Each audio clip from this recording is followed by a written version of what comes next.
सो आज हम लोग डिफरेंशिएशन पढ़ने जा रहे हैं. We will have a very basic and brief introduction to differentiation. और आप देखोगे आज ही फिजिक्स में आपका यूज भी हो जाएगा. तो let us see. So first of all I will give you a brief introduction. Brief introduction to the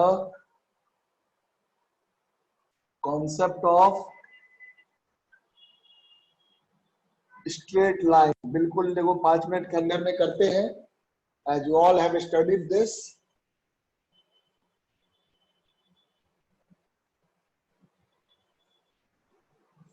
So आप जानते हैं पहला कॉन्सेप्ट जो इंपॉर्टेंट है, एनी लीनियर इक्वेशन इन 1 और 2 वेरिएबल. 1/2 नहीं, 1 और 2 वेरिएबल है ना. Any linear equation in 1 variable और 2 वेरिएबल है ना. आप चाहो तो ऐसे लिख लो 1 और 2 variable represents a straight line. Straight. Good morning बेटा. चलिए शुरू करते हैं. I was just about to message you that you are late, but finally you joined. But still समय पे आइए. जनरली आप आते हैं, कभी कभी लेट नहीं होना चाहिए वैसे भी. चलो देखो, any linear equation in 1 or 2 variable represents a straight line. ये आप लोगों को पता ही है.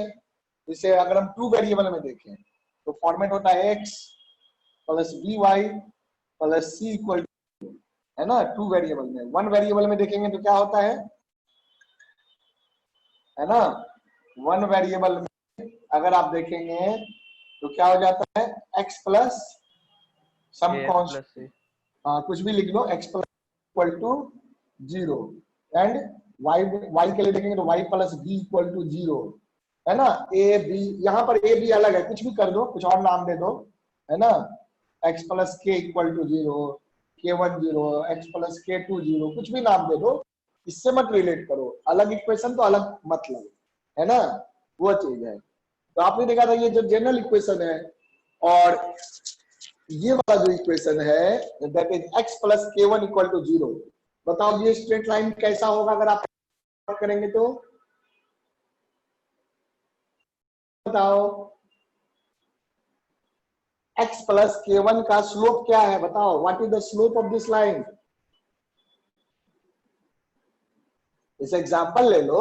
Undefined. x plus 2 equal to 0 undefined है ना. जल्दी फटाफट बताना है बेटा. और पैरेलल होगा. हाँ अनडिफाइंड है स्लोप, है ना. 90 डिग्री तो y एक्सिस के पैरेलल होता है ना.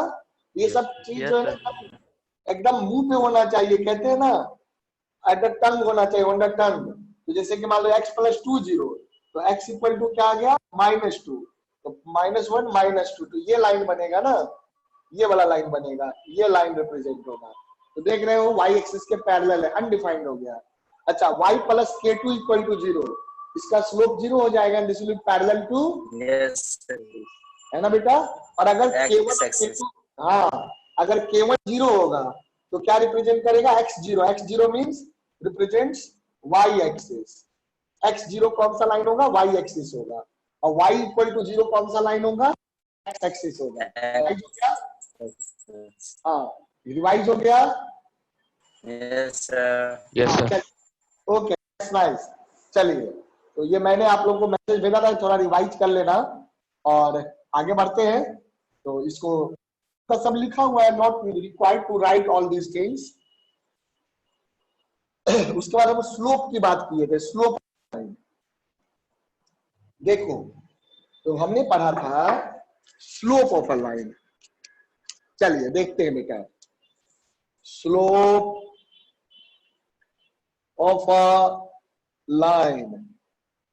तो स्लोप ऑफ अ लाइन, तो अगर हम स्लोप की बात करें तो स्लोप में क्या होता है. देखो आप जानते थे कि कोई भी लाइन जैसे एक्स और वाई है तो पॉजिटिव एक्स के साथ एंगल देखते हैं. जैसे ये एक्स, ये वाई एक्सिस हो गया, याद आ रहा है? X and why was representing number line in case of mathematics. Physics में आपको कोई क्वांटिटी रिप्रेजेंट कर सकता है ना, फिजिकल क्वांटिटी विच। तो यहां पर देखिएगा बेसिकली क्या है कि कोई लाइन है, सपोज करो दिस इज द लाइन, तो ये लाइन जो है what will be the slope. तो स्लोप निकालने के बहुत से तरीके हैं, पॉइंट के थ्रू भी आप निकालते हैं। तो मैंने आपको बताया था कि डेफिनेशन के अंदर ये थीटा एंगल बना रहा है, m equal to tan theta the position of X axis. ठीक है, याद आ रहा है? थीटा आपका 0 से 2 पाई, 0 से पाई तक हो सकता है, 2 पाई नहीं, 0 से पाई, है ना, 0 से पाई तक हो सकता है theta.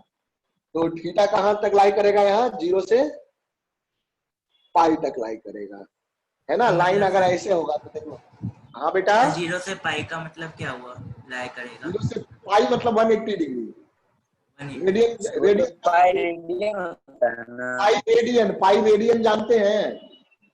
Yes sir, pi radian 180 trigonometry degree. में चलो ठीक है, नहीं जानते हो तो जल्दी ही ट्राइग्नोमेट्री शुरू होगा, इससे खत्म होने का ट्राइग्नोमेट्री होगा, पहले ही क्लास जान जाओगे। 180 लिख लो। पाई के टर्म में नहीं देता हूं एंगल एग्जाम में, है ना। पाई का मतलब होता है 180 डिग्री, पाई रेडियन मतलब 180 degree, pi radian means 180 degree, और इसके हिसाब से कोई भी निकाल सकते हैं। समझा सुजल? हाँ बेटा। Yes sir. हाँ, बाकी क्या मतलब होता है ये सब हम लोग ट्राइग्नोमेट्री जब पढ़ेंगे ना तब करेंगे डिस्कस। तो बेसिक, हाँ बोलो, जल्दी बोलो। सर तो पाई रेडियन को वहां पे बस पाई भी लिख सकते हैं वहां पे? हाँ हाँ हाँ, जैसे अगर आप पाई रेडियन, सिर्फ पाई नहीं लिखे, 1 रेडियन, 1 रेडियन को सिंपली 1 लिखे, है ना। रेडियन वर्ड ना भी लिखे तो काम चलता है ओके सर। वो, बट जनरली ये चीज रूल सबको पता नहीं है ना। ऐसा नहीं कि कोई मैं यूनिक रूल जानता हूँ, बुक में लिखा होता है, लोग ध्यान नहीं देते हैं, है ना। इस कारण, तो इस कारण से लोगों को पता नहीं होता है ना बेटा। तो आप याद रखिए, पाई पाई इक्वल टू 180 डिग्री, पाई मतलब पाई रेडियन, अंडरस्टूड है? ठीक है, सारे जैसे एनसीईआरटी में देखोगे, एनसीईआरटी में लिखा रहता है ना, कि आप डायरेक्टली पाई लिख सकते हैं, रेडियन को ओमिट कर सकते हैं एसआई यूनिट में। तो वो चीज लोग जनरली केयर नहीं करते इन चीजों का। कोई बात नहीं, चलो यहाँ आते हैं, हम लोग जानेंगे उसके बारे में। तो अब हम लोग देख रहे हैं इसका स्लोप। तो स्लोप लाइन जल्दी से बताओ, स्लोप ऑफ लाइन क्या हो जाता है? tan पाई theta हाँ, slope is m equal to tan theta tan theta हो जाता है। यह डेफिनेशन है, where theta is the angle with positive direction of x axis, theta equal to angle with positive direction of x axis। कौन बना रहा है? Line बना रहा है, एंगल मेड बाय लाइन, है ना। तो उतना डिटेल में लिखने की जरूरत नहीं है, आप समझते हैं। अब मैंने आपको ये भी सिखाया था, अगर लाइन पे 2 पॉइंट आपको मालूम है तो वहां से tan थीटा आप निकाल सकते हैं। जैसे कि मान लीजिए x1, y1, ये कोई P1 पॉइंट हो गया, और ये हो गया आपका x2, y2, this is P2 point. तो प्रूफ कराया था, प्रूफ की जरूरत नहीं अभी, यू नो दैट। यहाँ पर जो m हो जाता है स्लोप हो जाता है, y2 y2 बाई नहीं, minus y1 minus y1 y1 by x2 minus x1 x2 minus mathematical language is very important. Mathematical language को अगर गलत तरीके से पढ़ेंगे, आप सॉल्व भी गलत तरीके से ही करेंगे, इसको याद रखिए, है ना। सो y2 minus y1 by x2 minus x1, किसी को भी 1 और 2 मान सकते हो, ऐसे भी लिख सकते हो, y1 minus y2 by x1 minus x2 हो ही जाएगा, निगेटिव निगेटिव दोनों से कॉमन आके कट जाएगा, है ना। उससे कोई फर्क नहीं पड़ता किसको 2 मान रहे हैं, वो मेरी मर्जी है, आपकी मर्जी है, जो क्वेश्चन सॉल्व करता है उसकी मर्जी है ना। तो ये सब पता है स्लोप के बारे में, बस ये हमें काम आएगा। आइए अब हम लोग आते हैं, और हमने क्या पढ़ा था, ये सब तो आपका नोटेड है ना, ये सब नोटेड है। अब जो मैं कराऊंगा वो नोट करना है ना। So I will give you the time to note them. देखो, फिर मैंने एक बार फंक्शन के बारे में बताया था, याद करो, function, dependent variable, independent variable, ध्यान आ रहा है? फंक्शन के बारे में बताया था कि y इज अ फंक्शन ऑफ x, y इज अ फंक्शन ऑफ x। बहुत तरह के फंक्शन हो सकते हैं, जैसे algebraic function, polynomial function. Function क्या होता है? The ratio of two polynomial function is algebraic function, है ना। तो वो चीज है। तो उसमें ऑब्वियसली जैसे आपका रेशनल नंबर होता है ना, रेशनल नंबर रेशियो फंक्शन होता है, ratio of two polynomial function is. तो उसमें जैसे क्या होना चाहिए, अगर रेशियो है तो नीचे वाला डिनोमिनेटर वाला जीरो नहीं होना चाहिए रियल फंक्शन के लिए, denominator can not be zero, है ना। So provided the denominator is not zero. तो वो चीज देखेंगे। पहले हम लोग बात कर रहे हैं कोई y equal to function of x है। बहुत फंक्शन हो सकते हैं, trigonometric function like sin x, cos x, tan x, sin 2x, sin 3x, कुछ भी हो सकता है, sin square x। So all these are trigonometric function, है ना। अलजेब्रिक फंक्शन आता है, पॉलिनोमियल फंक्शन आता है, exponential function e to the power x is called exponential function, है ना। लॉगरिथमिक फंक्शन log x या ln x, है ना। मॉडुलस फंक्शन, हाँ, modulus function y equal to mod x। तो fx क्या हो गया? fx हो गया मॉड x। और सिर्फ मॉड x ही नहीं हो सकता, कुछ भी हो सकता है। y equal to mod of some function fx, है ना। मॉड के अंदर में fx का कोई फंक्शन हो सकता है, ऐसे भी हो सकता है mod of sin x, mod of sin x, समझा। तो मॉड ऑफ, देखो ट्राइग्नोमेट्रिक फंक्शन का मॉडुलस फंक्शन ले लिया, ट्राइग्नोमेट्री का मॉड ले लिया, है ना। तो that is also modulus function, है ना। तो ये चीज हो गया। तो कंपोजिट फंक्शन, फंक्शन का फंक्शन। तो हम लोग बहुत सारी चीजें यहाँ पर पढ़ेंगे, ओके। तो आइए अब हम लोग जानते हैं कि इस तरह से फंक्शन, और इसमें मैंने क्या बताया था कि y equal to F X अगर होता है तो y is the dependent variable. ध्यान करिए से रखिए, डिपेंडेंट वेरिएबल, है ना। And x was the independent variable, treated as independent variable, independent variable. ये बात मैंने आप लोगों को लिखाया था। तो जो x होता है, x का फंक्शन में क्या होता है कि x की हर एक वैल्यू के लिए सिर्फ और सिर्फ एक ही y की वैल्यू होती है, तभी वो फंक्शन कहलाता है। अदरवाइज वैसा रिलेशन x और y में फंक्शन नहीं कहलाएगा। मैंने एग्जांपल भी दिया था कि आपको ये x square plus Y square equal to 4, this is not function, क्योंकि हर एक x के लिए 2 y होगा, हर एक y के लिए 2 x, तो यहाँ पे फंक्शन नहीं कहलाएगा। For every x there should be one and only one value of y। If such a relation is there then that relation is called a function, है ना। फंक्शन के बारे में और डिटेल में पढ़ेंगे, ये हमारा एज ए चैप्टर भी आएगा, ओके। तो अभी तो बस मैंने बेसिक इंट्रोडक्शन दिया था आपको लास्ट टाइम फंक्शन का, तो ये चीज आपको थोड़ी बहुत चीजें मालूम है।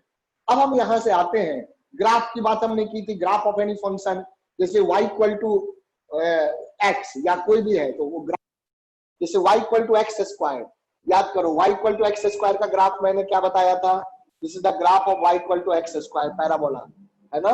So this is the graph of y equal to x square। याद आ रहा है? आप बना के भी देखेंगे तो यही ग्राफ आएगा। देखो y equal to x square, थोड़ा मेहनत करो, है ना। एक बार मेहनत करना, उसके बाद तो याद रहेगा, याद रहेगा, उसका प्लॉट कर देना है। तो x को टेबल बनाइए, x इक्वल टू 0 रखोगे तो y इक्वल टू 0 आएगा, यानी कि ये पॉइंट आ गया, यहां से पास करेगा ग्राफ। x इक्वल टू 1 रखोगे तो y 1 आएगा, यानी कि 1,1 होगा, 1,1 होगा। देखो यहां से पास करेगा ग्राफ।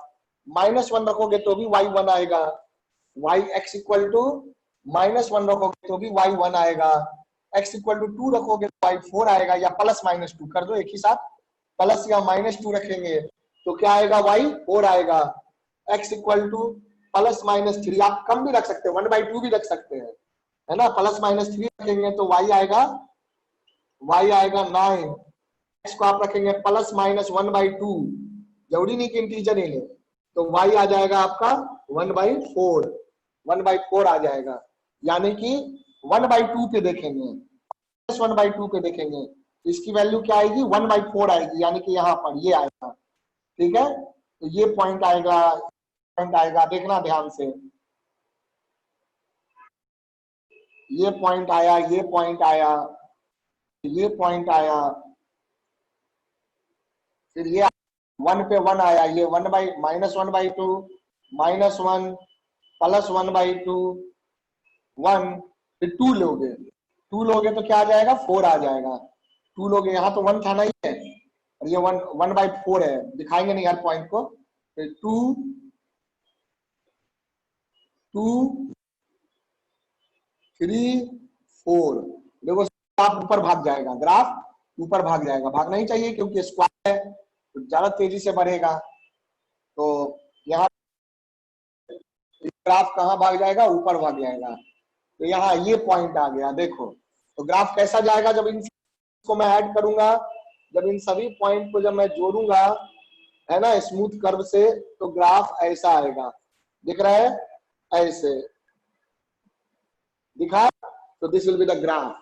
इस तरह से आप बना भी सकते हैं चाहे तो, बहुत सारे पॉइंट लगे, बट इस तरह से प्लॉट नहीं करना है हमें डायरेक्ट करना है, भैया ये रहा ग्राफ, समझा, है ना, सीख लिए। अब एक बार सीख लिए ना कि ग्राफ यूं आता है तो यूं ही बनाएंगे। ठीक है बेटा, सबको क्लियर है, बताइए। Yes sir. अब y इक्वल एक्स स्क्वायर का ग्राफ क्लियर है, तो ये ग्राफ रहा। इसी तरह से किसी भी फंक्शन का ग्राफ हो सकता है, कैसा भी ग्राफ हो सकता है, तो हम कुछ भी मान के चल देंगे सॉल्व करने के लिए, है ना बेटा, कुछ भी मान, कैसा भी ग्राफ मान लेंगे। बाद में हम लोग आगे जब पढ़ेंगे तो जानेंगे ग्राफ कैसे कैसे बनते हैं। अभी ग्राफ बनाना नहीं सीखना, हमें बस कैलकुलस का मतलब जानना है। चलो इसको नोट कर लो एक बार, यहाँ पे y इज अ फंक्शन ऑफ x, यानी कि ये y हो गया, y का मतलब fx हो गया, और fx क्या है यहाँ पर, x स्क्वायर है, और ये किसके बीच का ग्राफ, x।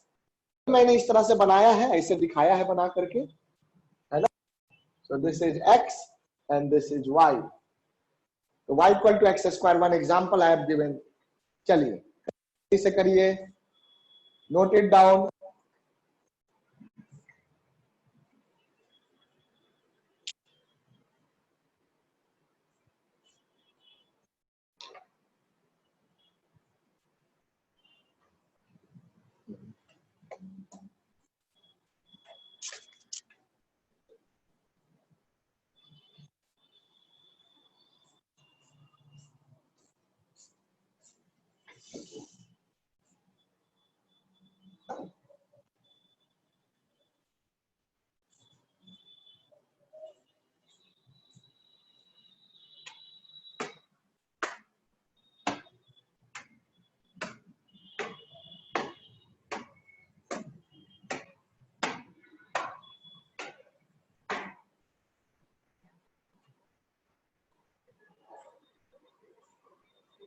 हो गया बेटा,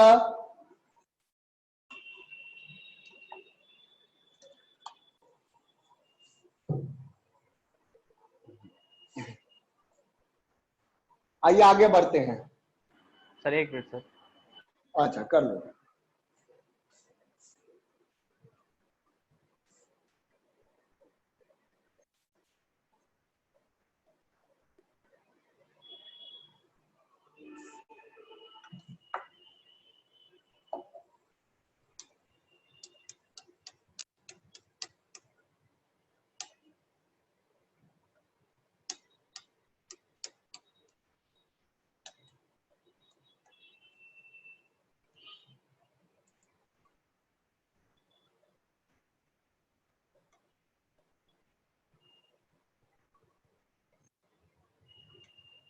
सर प्लॉट प्लॉट करने की जरूरत नहीं ना। बना लो, ऐसे ही बना लो, क्या जरूरत है प्लॉट करने की, ऐसे ही बना अच्छा लो, ठीक है, हाँ सर बना ली। है ना। वो तो ग्राफ लेकर के आप लोग करते रहना घर पे, है ना। Okay sir. हाँ समझ गया ना, बस उतना काफी है। Yes sir. हाँ।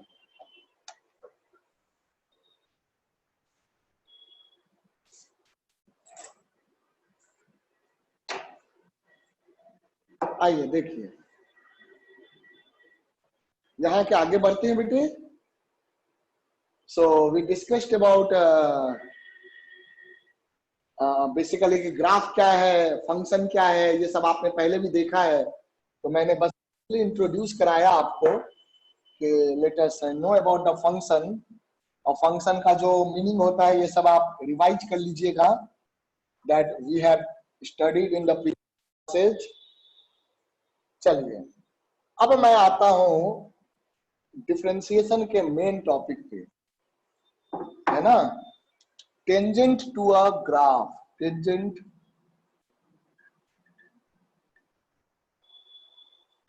To a graph, tangent to a graph. देखो पहले टेंजेंट का मतलब समझो, है ना बेटा, टेंजेंट का मतलब समझो। सपोज करो कि ये कोई ग्राफ है, कुछ भी ऐसे ही आप अपने मर्जी से भी कुछ भी बना लेना, है ना, जैसा मैं बनाऊंगा उसी तरह का कुछ बना लीजिएगा। सपोज करिए कि ये कोई ग्राफ है लाइक दिस, ये किसी फंक्शन का ग्राफ है ना, ये x हो गया, इधर y प्लॉट कर रहे हैं, y मतलब fx, तो ये जो है fx का ग्राफ है, y इक्वल टू fx का ग्राफ है ये, समझे? ऐसा ग्राफ किसके लिए आता है, वो तो कुछ भी बना दिया है हमने, आता भी होगा किसी के लिए, देखेंगे कभी, है ना। ओके, अभी तो मेन टॉपिक समझना है हमें, ग्राफ प्लॉटिंग बाद में जानेंगे, ग्राफ प्लॉटिंग अभी नहीं, है ना। तो ये चीज है, तो ये ग्राफ है। तो अगर ये ग्राफ आपको है, किसी फंक्शन का ग्राफ है where y equal to fx is representing a function, तो बेटा टेंजेंट क्या होता है? टेंजेंट होता है किसी एक पॉइंट पे टच करना है। सर्कल में आपने टेंजेंट पढ़ा होगा, याद करिए, है ना। तो सर्कल में टेंजेंट का क्या मतलब होता था कि किसी एक पॉइंट पे टच करता हुआ आ रहा है, ऐसे। तो एक पॉइंट पे टच करने का क्या मतलब हुआ, ये समझो पहले।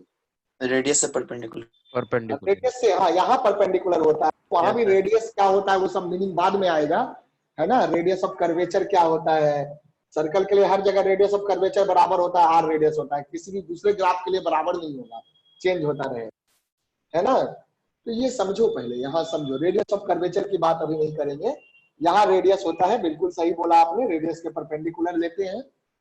तो यहाँ पर टेंजेंट बेसिकली आया कैसे, है ना। हम एक कॉर्ड बनाते हैं, ध्यान दीजिएगा, let me draw a cord first of all.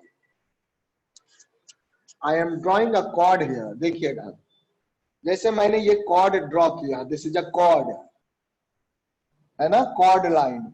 तो कॉर्ड समझते हैं ना, कॉर्ड, कॉर्ड जो हो जाता है, ये ए पॉइंट हो गया, ये बी पॉइंट हो गया, so A B is called chord, chord to the circle, so A B is a chord of the circle, secant of the circle. तो ये क्या हो जाता है कि ये जो ए बी है, ये ए बी, अगर मैं बी पॉइंट को क्लोज लाता जाऊं, पास लाता जाऊं, जैसे बी पॉइंट है, यहां ले आओ, यहां ले आओ, फिर यहां ले आओ, फिर यहां ले आओ, फिर यहां ले आओ, ध्यान से देखिएगा, बी को मैं किधर ले आऊं, ए की ओर लेता जाऊं। If we bring the B towards A, ध्यान से सुनिएगा, तो क्या होगा, ये जो लाइन है मेरा बेटा, ये लाइन मैं रेड लाइन से, रेड कलर से रिप्रेजेंट करता हूं ताकि आपको दिखे। देखो, अब ये जो लाइन है ए बी की जगह कुछ ऐसा लाइन बन जाएगा, ध्यान से देखना, डॉट से क्यों दिखाऊं, पूरे ही दिखा देता हूं, चलो।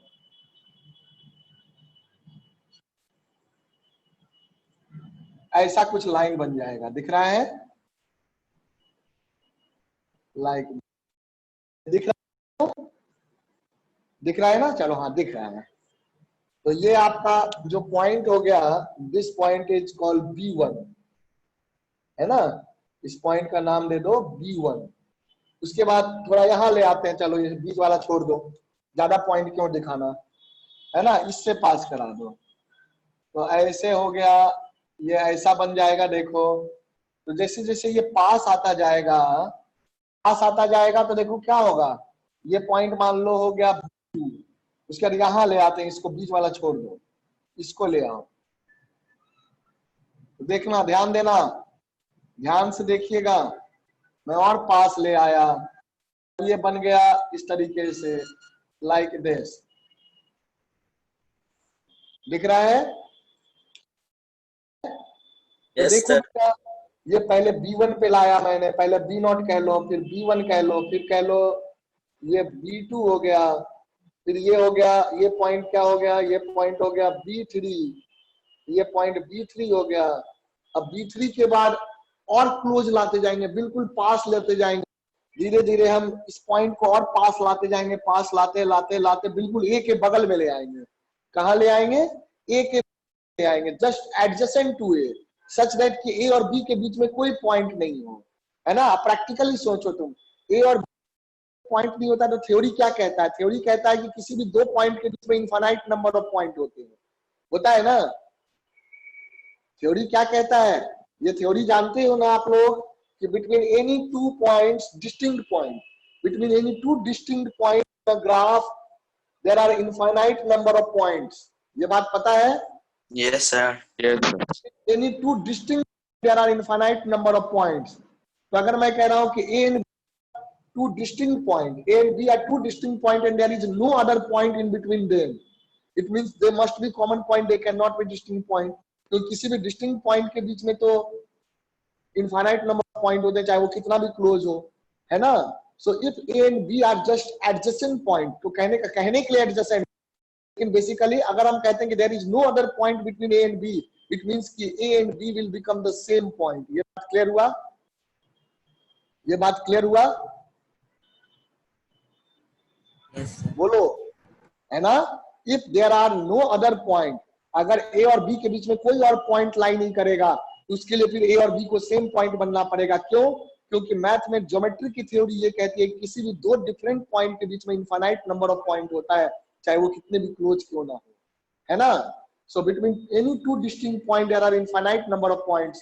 So if you take that A and B are adjacent distinct points such that there is no other, then definitely you can say that A and B are same point. कि आपको क्या होगा कि कॉर्ड जो है, cord वाला line बिल्कुल ए से ही पास कर जाएगा और वो क्या बन जाएगा, उस केस में हम उस कॉर्ड को क्या कहते हैं? Chord becomes tangent. तो आप क्या कहोगे? What you can say, when B approaches towards A, when B approaches A, then when B approaches towards A, then and then नहीं लिखे, and when A and B becomes adjacent points, and A and B becomes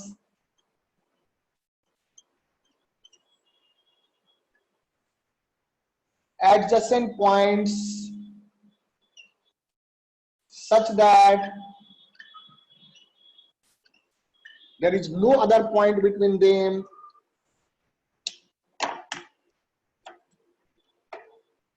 such that there is no other point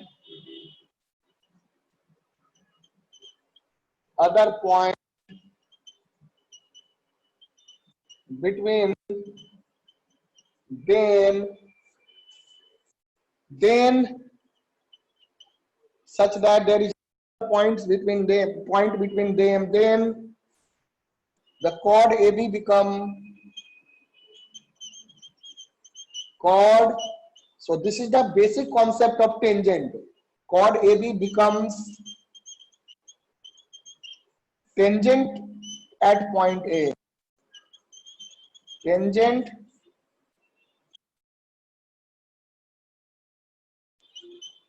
at point A. Is this point clear? Is this point clear? बताइए. हाँ बच्चों, चलो इसको जल्दी से note कर लो. तो फिर हम लोग slope of tangent and slope of chord जानेंगे. Slope of tangent and slope of chord. Sir वो सर ये एक्स वाई का यहाँ हम अभी नहीं मतलब है ना, एक्स वाई इसमें देखेंगे तब ना. यहाँ तो सिंपली सर्कल से समझाया, क्योंकि Okay, सर्कल sir. आपको पता है ना बेटा. एक्स वाई तब आएगा ना तो हम यहाँ प्लॉट करेंगे एक्स. ये वैसे सर्कल कोई फंक्शन नहीं है. Circle is not representing function, क्योंकि एक एक्स के लिए दो वाई पॉसिबल है ना. तो सर्कल का इक्वेशन फंक्शन नहीं रिप्रेजेंट करता. हर एक इक्वेशन फंक्शन हो जरूरी नहीं है, ठीक है. क्योंकि आप सर्कल पर रखे हैं, सर्कल से ग्राफ आप टेंजेंट को समझते हैं, सर्कल का एग्जांपल लिया. Is that clear? ऐसा नहीं है Yes, कि फंक्शन के ग्राफ पे ही टेंजेंट होता है. फंक्शन नहीं है तो है. फंक्शन तो अलग चीज हो गया ना. फंक्शन है तो फंक्शन को देखेंगे. आप बोलो. सर्कल का इक्वेशन कैसा होगा? जब पढ़ेंगे कोऑर्डिनेट ज्योमेट्री तब बताएंगे, है ना. ओके. Yes sir. हाँ, अभी करने लगे तो पूरी क्लास आज उसी में निकल जाएगी. Okay sir. हाँ, so have patience.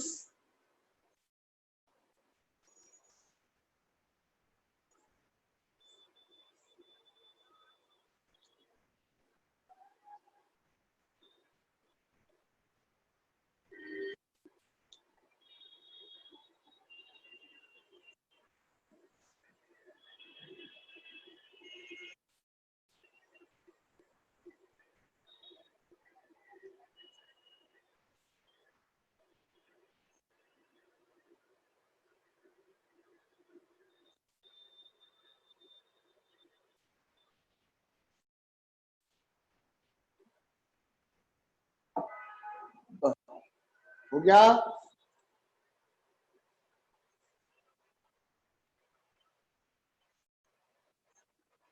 This one completed? Sir एक मिनट। हाँ कर लो बेटा।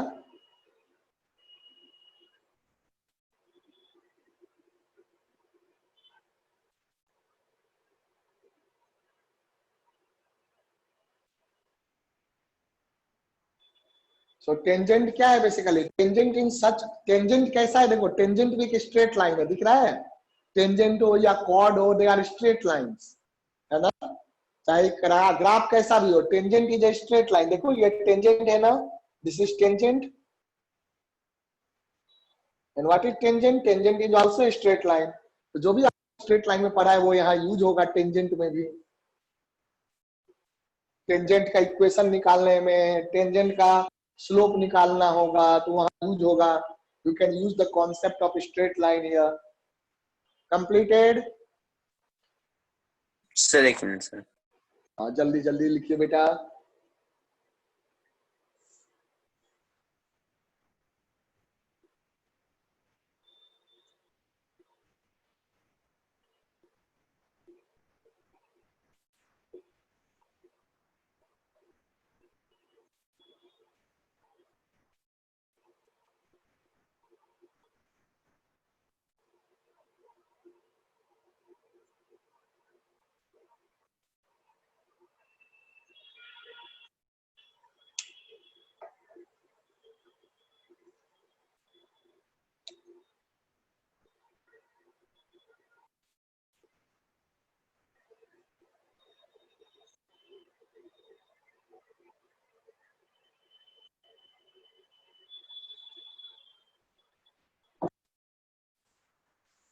लॉगरिथम पे मैं अभी 2 क्लास और दूंगा, है ना, आफ्टर डिफरेंशिएशन।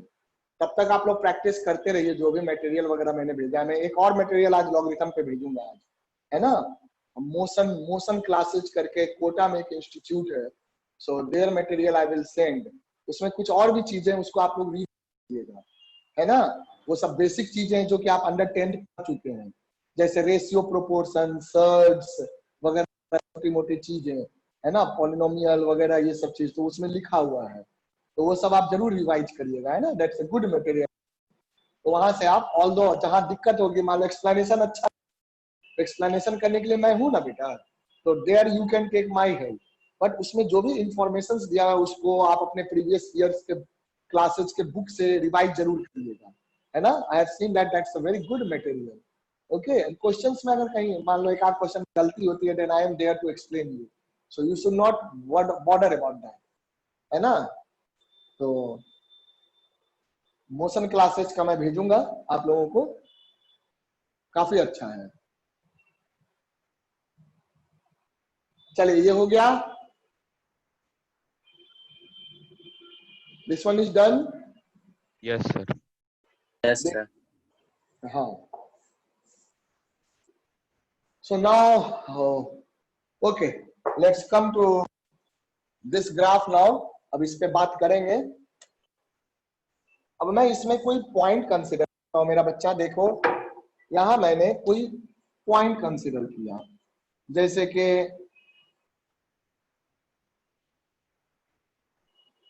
एक पॉइंट मैं यहां ले लूं और एक पॉइंट मैं यहां ले लूं, देखना, लाइक, है ना।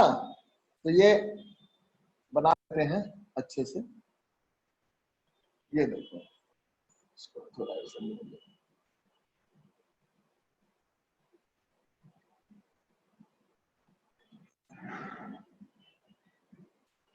चलिए देखिए, ऐसे ले लेते हैं। तो ये जो पॉइंट है, इस पॉइंट का नाम दे देते हैं, पहले अलग से लिख लेंगे कोऑर्डिनेट। इसका नाम दे दीजिए P1 और इसका नाम दे दीजिए P2। P1 का जो कोऑर्डिनेट है दैट इज x1, y1, और P2 का जो कोऑर्डिनेट है दैट इज x2, y2। दिख रहा है सभी को, है ना। फिजिक्स में आज और कल, आज और नेक्स्ट क्लास तक में यूज हो जाएगा, इसलिए अच्छे से पढ़िएगा। x1, y1 और x2, y2। तब आपको क्या दिखेगा कि मैं इन दोनों ज्वाइन करने वाले किसी भी ग्राफ में, चाहे वो सर्कल हो या कोई भी हो, दो डिस्टिंक्ट पॉइंट को ज्वाइन करने वाले लाइन सेगमेंट को हम क्या कहते हैं?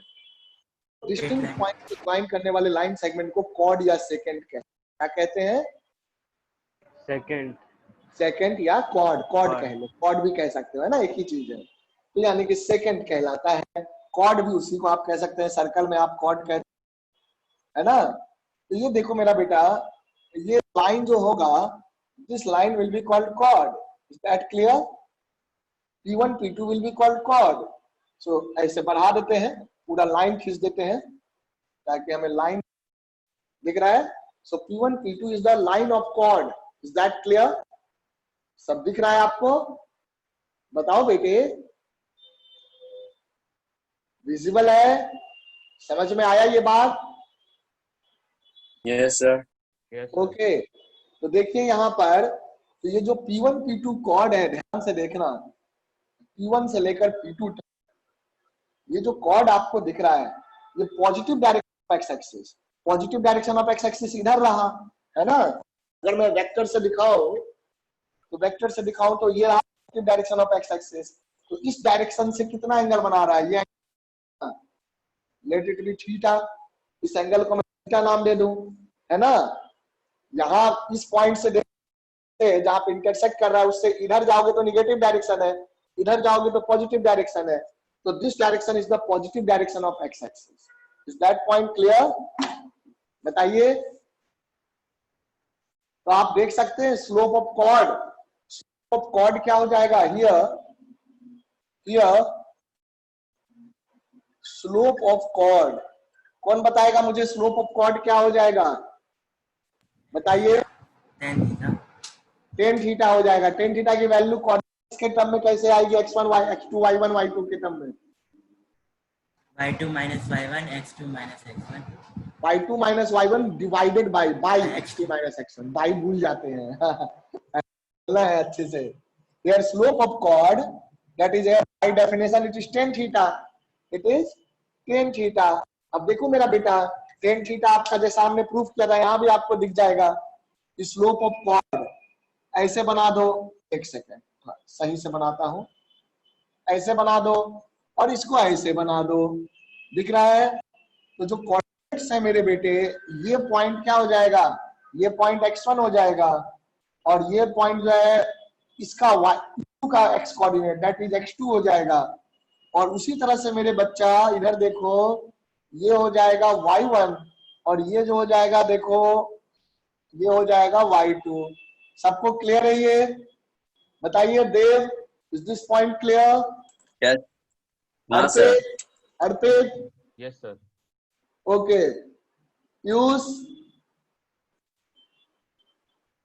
Piyush, is this clear? Where is Piyush? Piyush beta, can you listen me? Hello?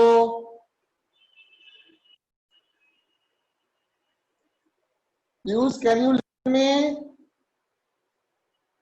Sonu? Yes, sir. Okay. So I think Piyush has gone somewhere. This is not good. Okay. एक जगह बैठ के class करना है, कोई इधर उधर मत जाओ। Let me. Piyush, are you there? Okay. I hope there might be some connection problem.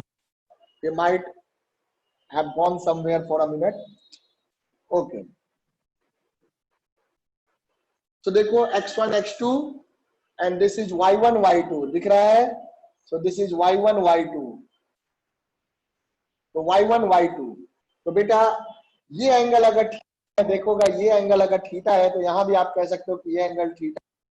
Tan theta निकालना है, कहीं से भी निकाल लो, थीटा है। तो अगर ये दोनों एंगल कोरस्पॉन्डिंग एंगल हो गए ना, corresponding angle because parallel lines, so corresponding angles are equal.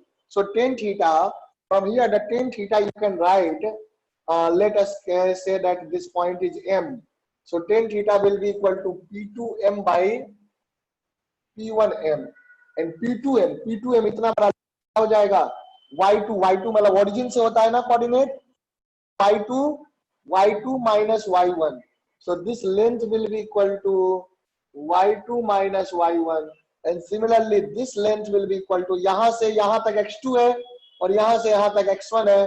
So this length will be x2 minus x1. तो ये हो गया x2 minus x1. So what you will get, you know it already, you know it from a straight line, y2 minus y1 by x2 minus x1, है ना. इस तरीके से आप निकाल सकते हैं. अब देखो मेरा बेटा, यहाँ पर हम तो जानते हैं, फिर भी मैंने इसको डिस्कस क्यों किया, क्योंकि अब हम कुछ और जानना चाहते हैं. y2 माइनस y1 को हम क्या लिख सकते हैं? y2 माइनस y1 को मैं लिख सकता हूँ डेल्टा y और x2 माइनस x1 को लिख सकता हूँ change in x, that is delta x. Is that clear? Is that clear? Yes, sir. Use beta. Use, I think there is some connection issue and he has left. He will join again. चलो इसको note करो जल्दी से, यहां तक note करो, फिर मैं समझाता हूं आगे इसको. Come on my child, do it.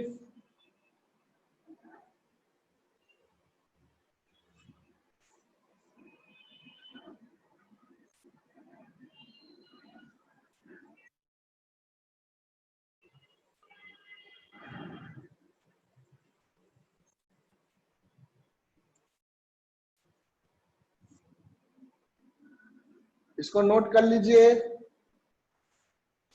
Graph को सही से बनाना. डेल्टा वाई मतलब change in y upon x.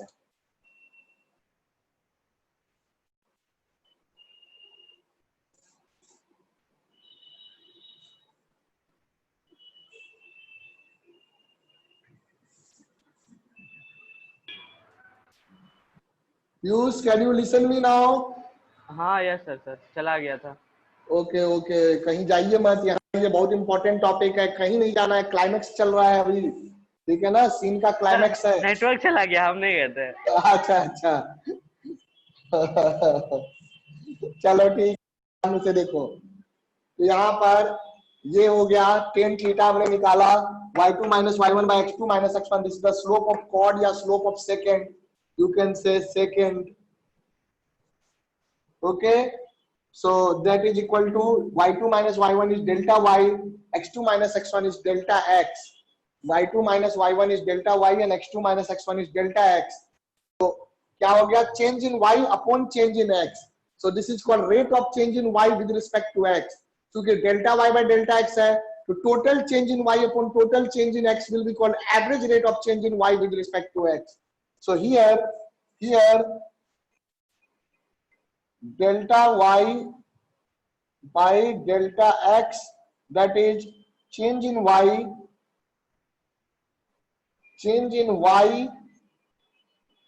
delta means change upon change in x. This is equal to average rate of y with respect x. ये बात समझ में आया? इसको हम क्या कहते हैं? Delta y by delta x, that is change in y upon change in x.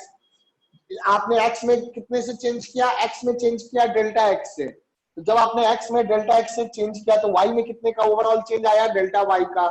So rate of change का मतलब क्या हो गया? किस रेशियो में चेंज हो रहा है? y रिस्पेक्ट में चेंज हो रहा है, विद रिस्पेक्ट किस तरह से चेंज हो रहा है? With respect to x. So that will be delta y by delta x, and delta y by delta x is called average rate of change in y with respect to x, है ना. It is called average rate of change in y with respect to x. बड़ा important इसको, ठीक है.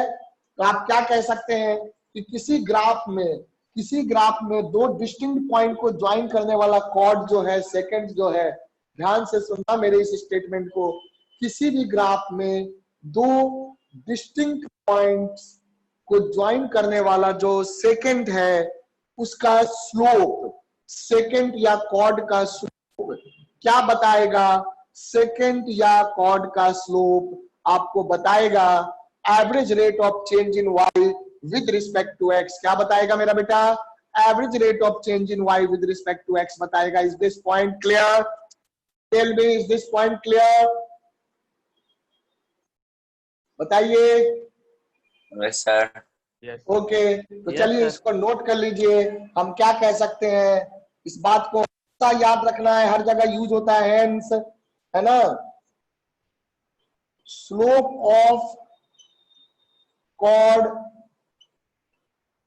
That is delta Y by delta X. आप delta Y by delta X से निकालिए, या थीटा पता है तो टेन थीटा से निकालिए, आप जैसे भी निकालिए। पर कॉर्ड क्या देगा, स्लोप ऑफ कॉर्ड आपको देगा average rate of change in y, average rate of change in y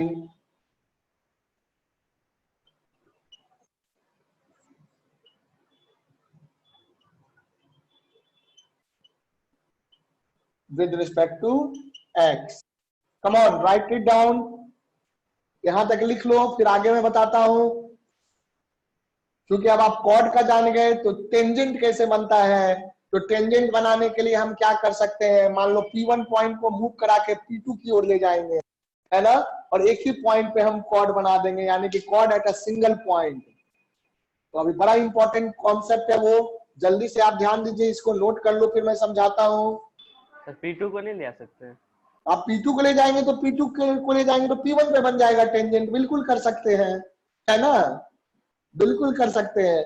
बेटा अगर मैं P2 को लाऊंगा P1 पे तो यहाँ टेंजेंट बनेगा, और P1 को ले जाऊंगा P2 पे तो यहाँ टेंजेंट बनेगा, समझा? Yes sir. बोलो। हाँ, बिल्कुल कर सकते हैं बेटा, कोई नहीं रोक सकता आपको, आप कर सकते हैं, है ना। जो मैंने पढ़ा दिया है ना, तो आप समझ लीजिए कि वो आप कर सकते हैं। चलो मेरा बच्चा इसको नोट करो जल्दी से, बड़ा इंपॉर्टेंट कॉन्सेप्ट है।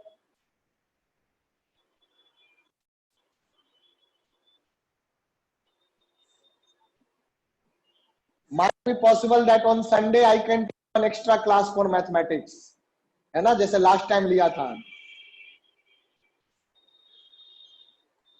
और अभी क्लासेज आपके और बढ़ेंगे, once the lockdown will be over I will have to increase number of classes, है ना। नवंबर तक मुझे बहुत कुछ, अक्टूबर तक कहो, नवंबर में तो एग्जाम है केबीपीवाई का, अक्टूबर तक मुझे बहुत कुछ सिलेबस कवर करना है ना, और आपको भी बहुत मेहनत करना है। तो इसीलिए जो है अच्छे से करिए।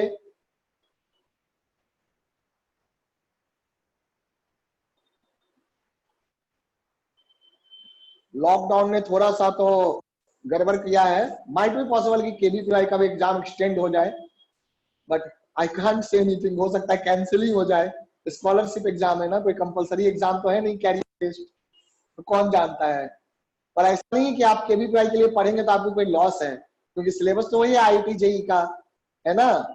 तो फिर भी हमारा आईटी का सिलेबस तो कवर होगा ही, बल्कि केबीपीवाई के चक्कर में ज्यादा कवर हो जाएगा अप टू नवंबर। तो आपको फायदा एनी हाउ, अगर हम केबीपीवाई को टारगेट करते हैं तो हमें फायदा ही है, बेस हमारा और स्ट्रांग हो जाएगा, है ना।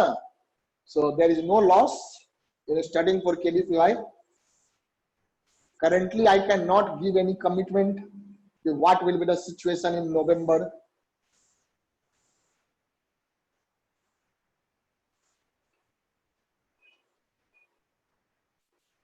चलो ये हो गया, is this clear? सर एक minute sir.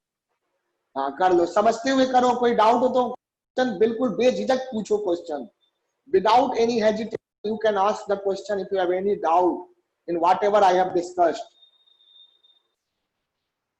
Sujal, is this clear?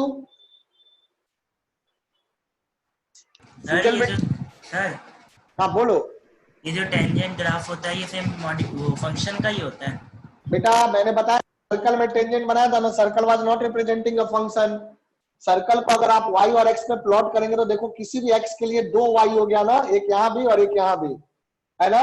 और x के लिए अगर 2 या 1 से ज्यादा y अगर होता है, अगर किसी भी x के लिए 1 से ज्यादा y की वैल्यू पॉसिबल है तो वो फंक्शन नहीं कहलाता है।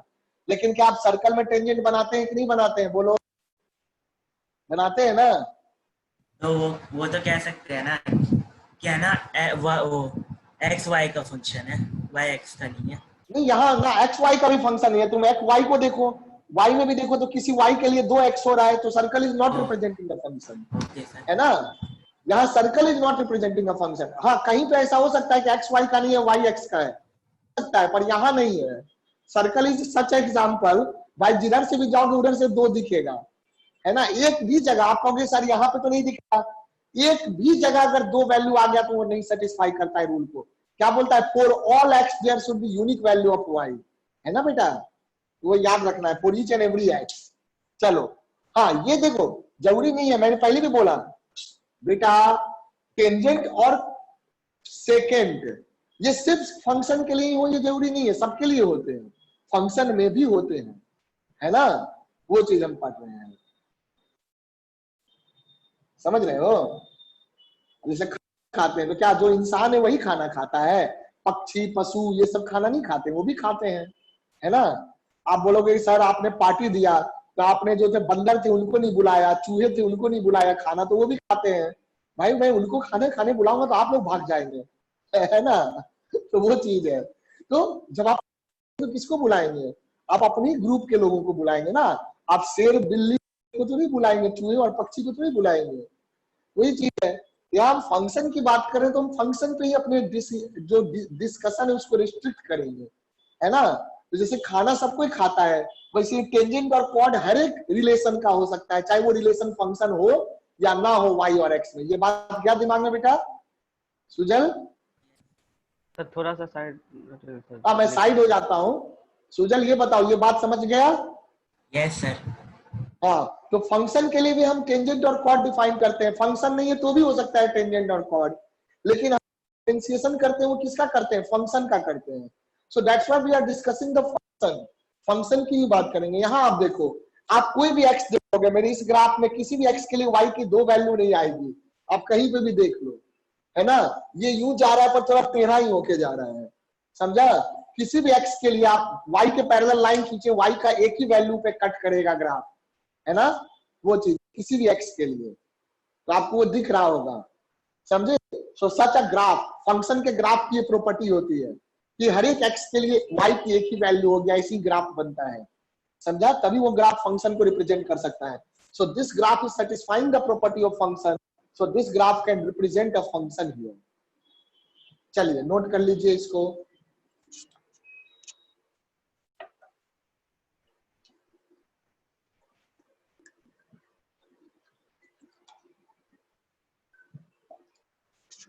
हो गया बेटा, इज दिस कंप्लीट?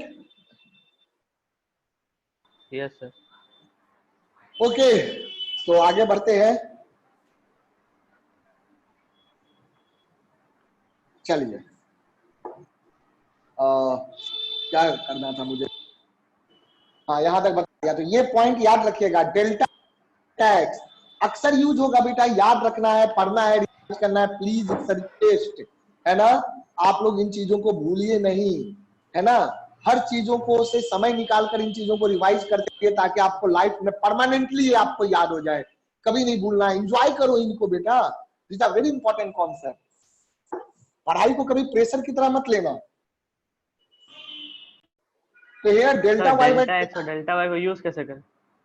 बेटा यूज करेंगे ना, अभी तो पहले सीख लें कि है क्या, यूज करेंगे, है ना। 2 दिन के अंदर आपको 2-3 क्लास में सब पता चल कैसे यूज करते हैं, क्या करते हैं, है ना। क्योंकि हम इधर पढ़ेंगे और फिजिक्स में अप्लाई होगा, मैथ्स में पढ़ेंगे फिजिक्स में अप्लाई हो जाएगा, है ना। इसीलिए तो हम लोग यहाँ पे आ गए। लॉग को इसलिए मैंने रोक दिया, अभी 1-2 क्लास और लेना था लॉग में मुझे, वो मैं बाद में लूंगा, है ना। चलिए पहले इसको डिस्कस कर लें। So here delta y by delta x equal to change in y upon change in x. So that is average rate of change with respect to x. Average rate of change in y to x. ये हो गया है। Slope of chord is delta y by delta x. That is average rate of change in y with respect to x equal to slope of chord. अब इसको tan theta भी लिख सकते हैं, जहां पे थीटा क्या है, थीटा वो एंगल है जो कि कॉर्ड बना रहा है with positive direction of x axis. So this can be also written as tan theta, है ना। अब आपको y1 y2 x1 x2 पता है तो tan थीटा की जरूरत नहीं है, वहीं से निकाल लो। अगर थीटा पता है, ये नहीं दिया है, कोऑर्डिनेट नहीं दिया, तो tan थीटा हो जाएगा, है ना। तो क्वेश्चन में जो इंफॉर्मेशन होगा वहां से हम निकालेंगे बेटा, है ना। तो आप चाहिए तो लिख लीजिए नीचे में वेयर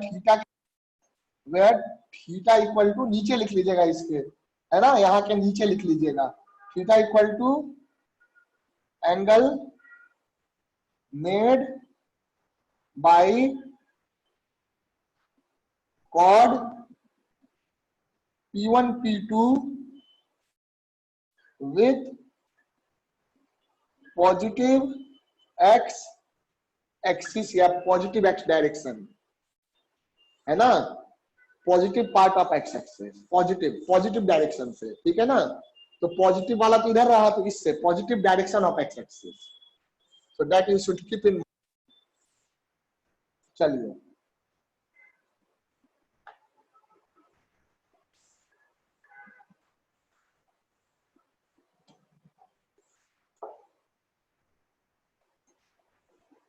अब जरा ध्यान दीजिएगा, मैं ग्राफ फिर से बना देता हूं ताकि क्लियर आपको दिखे।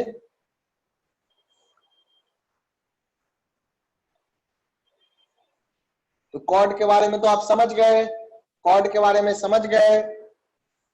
यहां पर अब हम बात करेंगे टेंजेंट की, बात करेंगे। Now we are moving towards tangent.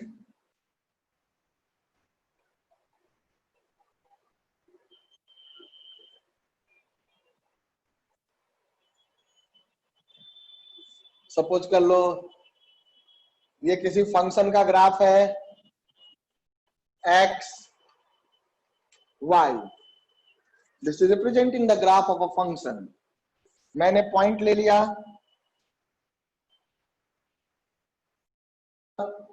ये मैंने पॉइंट ले लिया। अब मैं P1 को मूव करा रहा हूं P2 की ओर, P1 को मूव करा रहा हूं P2 की ओर, है ना, P1 सॉरी, P1 को मूव करा रहा हूं मैं P2 की ओर।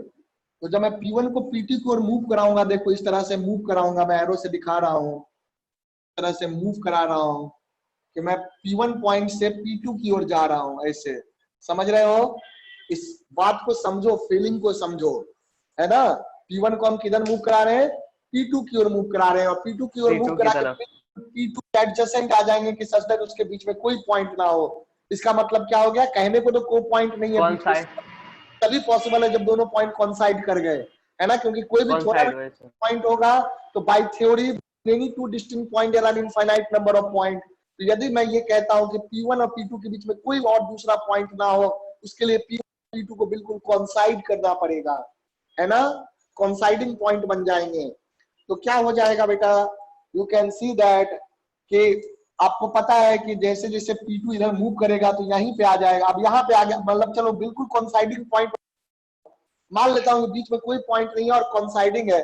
मैं थोड़ा सा बड़ा करके दिखाता हूँ, थोड़ा सा ये ग्राफ का ये वाला पार्ट, या थोड़ा सा बड़े में ही देखो, तो ये हो गया P2 और ये हो गया P1, ये हो गया P1। अब बीच में कोई पॉइंट नहीं है, मान लो कोई पॉइंट नहीं है, फॉर एग्जाम्पल बीच में कोई पॉइंट नहीं है, बिल्कुल चिपका हुआ है वो, लेकिन मैं दिखाने के लिए, क्योंकि चिपका हुआ दिखा दूंगा तो आपको समझने में दिक्कत होगी, तो बिल्कुल चिपका हुआ है।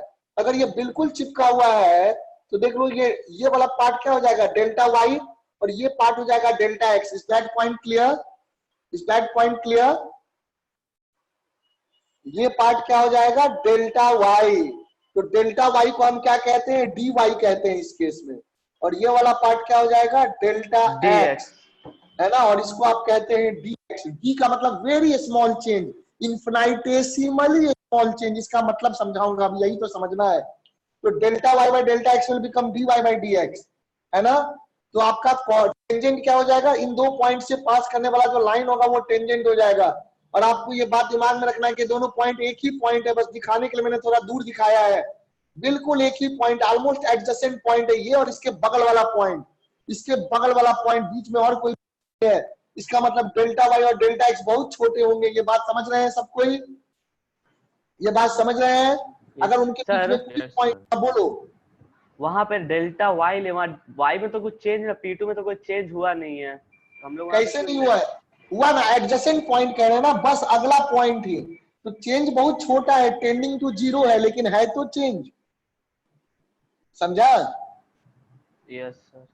चेंज बहुत ही छोटा है। तुम कहोगे कितना छोटा, उसका डेफिनेशन क्या है, सबसे अच्छा डेफिनेशन, जितना छोटा सोच सको, जितना छोटा सोच सको उससे भी छोटा, समझा?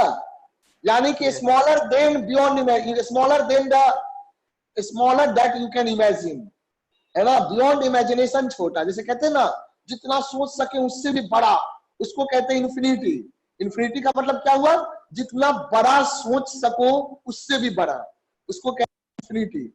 जैसे आप सोच के देखिए, कुछ भी सोचिए आप, उससे बड़ा कुछ भी हो सकता है ना, नहीं हो सकता, उसमें +1 कर दो, उससे बड़ा हो जाएगा, हो जाएगा। नहीं हो जाएगा। Yes. आप पहले कुछ सर, भी बड़ा सोच के तो देखो, आप सोचो कि मतलब ठीक है, हाँ बोलो। वहां पे मतलब चेंज का मतलब ये नहीं कि जैसे पीयर मूव किया तो उसको चेंज नहीं बोल रहे हैं यहाँ पे, क्या नहीं मतलब वो नहीं मूव कह किया। रहे हैं हम, चेंज का मतलब कह रहे हैं P1 और P2 पॉइंट के मूव Difference. कोई नहीं किया है, मूव तो हम समझने के लिए करा रहे हैं बेटा। मूव आप अपने ग्राफ में कहीं नहीं करा रहे, मेरी बात को समझो, आप मिस अंडरस्टैंड कर रहे हैं इस चीज को, इसको समझिए पहले। मैं समझ गया क्या दिक्कत है आपका। अब सुनो, हम यहाँ पे P1 को मूव करा के बस समझाने के लिए मूव करा रहे हैं, एक्चुअली में कोई मूव नहीं कर रहा है, समझे, यहाँ कोई मोशन तो नहीं हो रहा है। मेरा कहने का मतलब है कि हम P1 को थोड़ी मूव कराएंगे, P1 तो पॉइंट यहीं पे, हम कह रहे हैं P1 की जगह हम कौन से पॉइंट ले रहे हैं। P1 को मूव कराने का मतलब है P1 की जगह मैं कौन से पॉइंट ले रहा हूं, मैं ऐसे पॉइंट ले रहा हूं जो कि P2 के पास है, थोड़ा पास आ गए, थोड़ा और पास आ गए, मतलब इसकी जगह अब ये पॉइंट ले रहे हैं, अब ये ले रहे हैं, अब ये ले रहे हैं, अब ये ले रहे हैं, अब ये पॉइंट ले रहे हैं, बिल्कुल पास वाला पॉइंट ले लिया, समझा समझा। Yes sir. हाँ, तो अगर मैं बिल्कुल, जैसे मान लो अगर मैं यहाँ का पॉइंट लेता हूँ, तो वो यहाँ पॉइंट लूंगा तो डेल्टा एक्स इतना बड़ा होगा और डेल्टा वाई इतना बड़ा होगा। यहाँ का पॉइंट लेंगे तो डेल्टा एक्स बस इतना छोटा होगा और डेल्टा वाई इतना बड़ा होगा। यहाँ का पॉइंट लेंगे तो देखो डेल्टा एक्स और छोटा हो गया, डेल्टा वाई और छोटा हो गया। यहाँ का लेंगे तो देखो क्या होगा, ध्यान से देखो, शायद वीडियो में देखने में दिक्कत भी हो, क्लास में तो दिख भी जाएगा। कुछ समझ में आ रहा है? हाँ सर, समझ गया। देखो ये वाला पॉइंट, तो ये डेल्टा एक्स और छोटा हो गया, डेल्टा एक्स और छोटा हो गया। अगर हम बिल्कुल बिल्कुल P1 को P2 के पास ही ले जाए, बिल्कुल एडजेसेंट पॉइंट ले जाए, ये रहा आपका P2 और ये आपका P1, दोनों बिल्कुल चिपका हुआ हो जाए, P2 और P1 एकदम चिपका हो जाए कि उनके बीच में कोई पॉइंट नहीं एग्जिस्ट कर रहा है, तो इसका मतलब क्या हो गया कि delta x become very small, delta x will tends to, in that case delta x will tends to 0 and then delta y will also tends to 0, क्योंकि बिल्कुल चिपके हुए पॉइंट हैं। ये बात समझ में आ गया? Yes sir. इसको कहते हैं टेंड्स टू 0। क्या कहते हैं? Tends to 0। चलो, तो आप इस बात को समझ रहे हैं, तो दैट्स गुड। चलिए, तो अब मैं वही चीज आपको लिखा दूं, तो उस केस में क्या होगा, उस केस में ये कॉर्ड क्या बन जाएगा, सेकंड क्या बन जाएगा, टेंजेंट बन जाएगा। उस केस में ये क्या बन जाएगा, टेंजेंट बन जाएगा। और जो टेंजेंट बन जाएगा, मान लो टेंजेंट जो है, टेंजेंट एक्स एक्सिस के साथ मान लो यहाँ पे कुछ एंगल बना रहा है, थीटा एंगल, ध्यान से देखना। ये जो टेंजेंट है, ये जो आपका ग्राफ था, ये किसका ग्राफ लिया हमने, y = fx का ग्राफ लिया। यही 2 पॉइंट मैं दिखा रहा हूँ, P1 P2 एडजेसेंट पॉइंट हो गए हैं।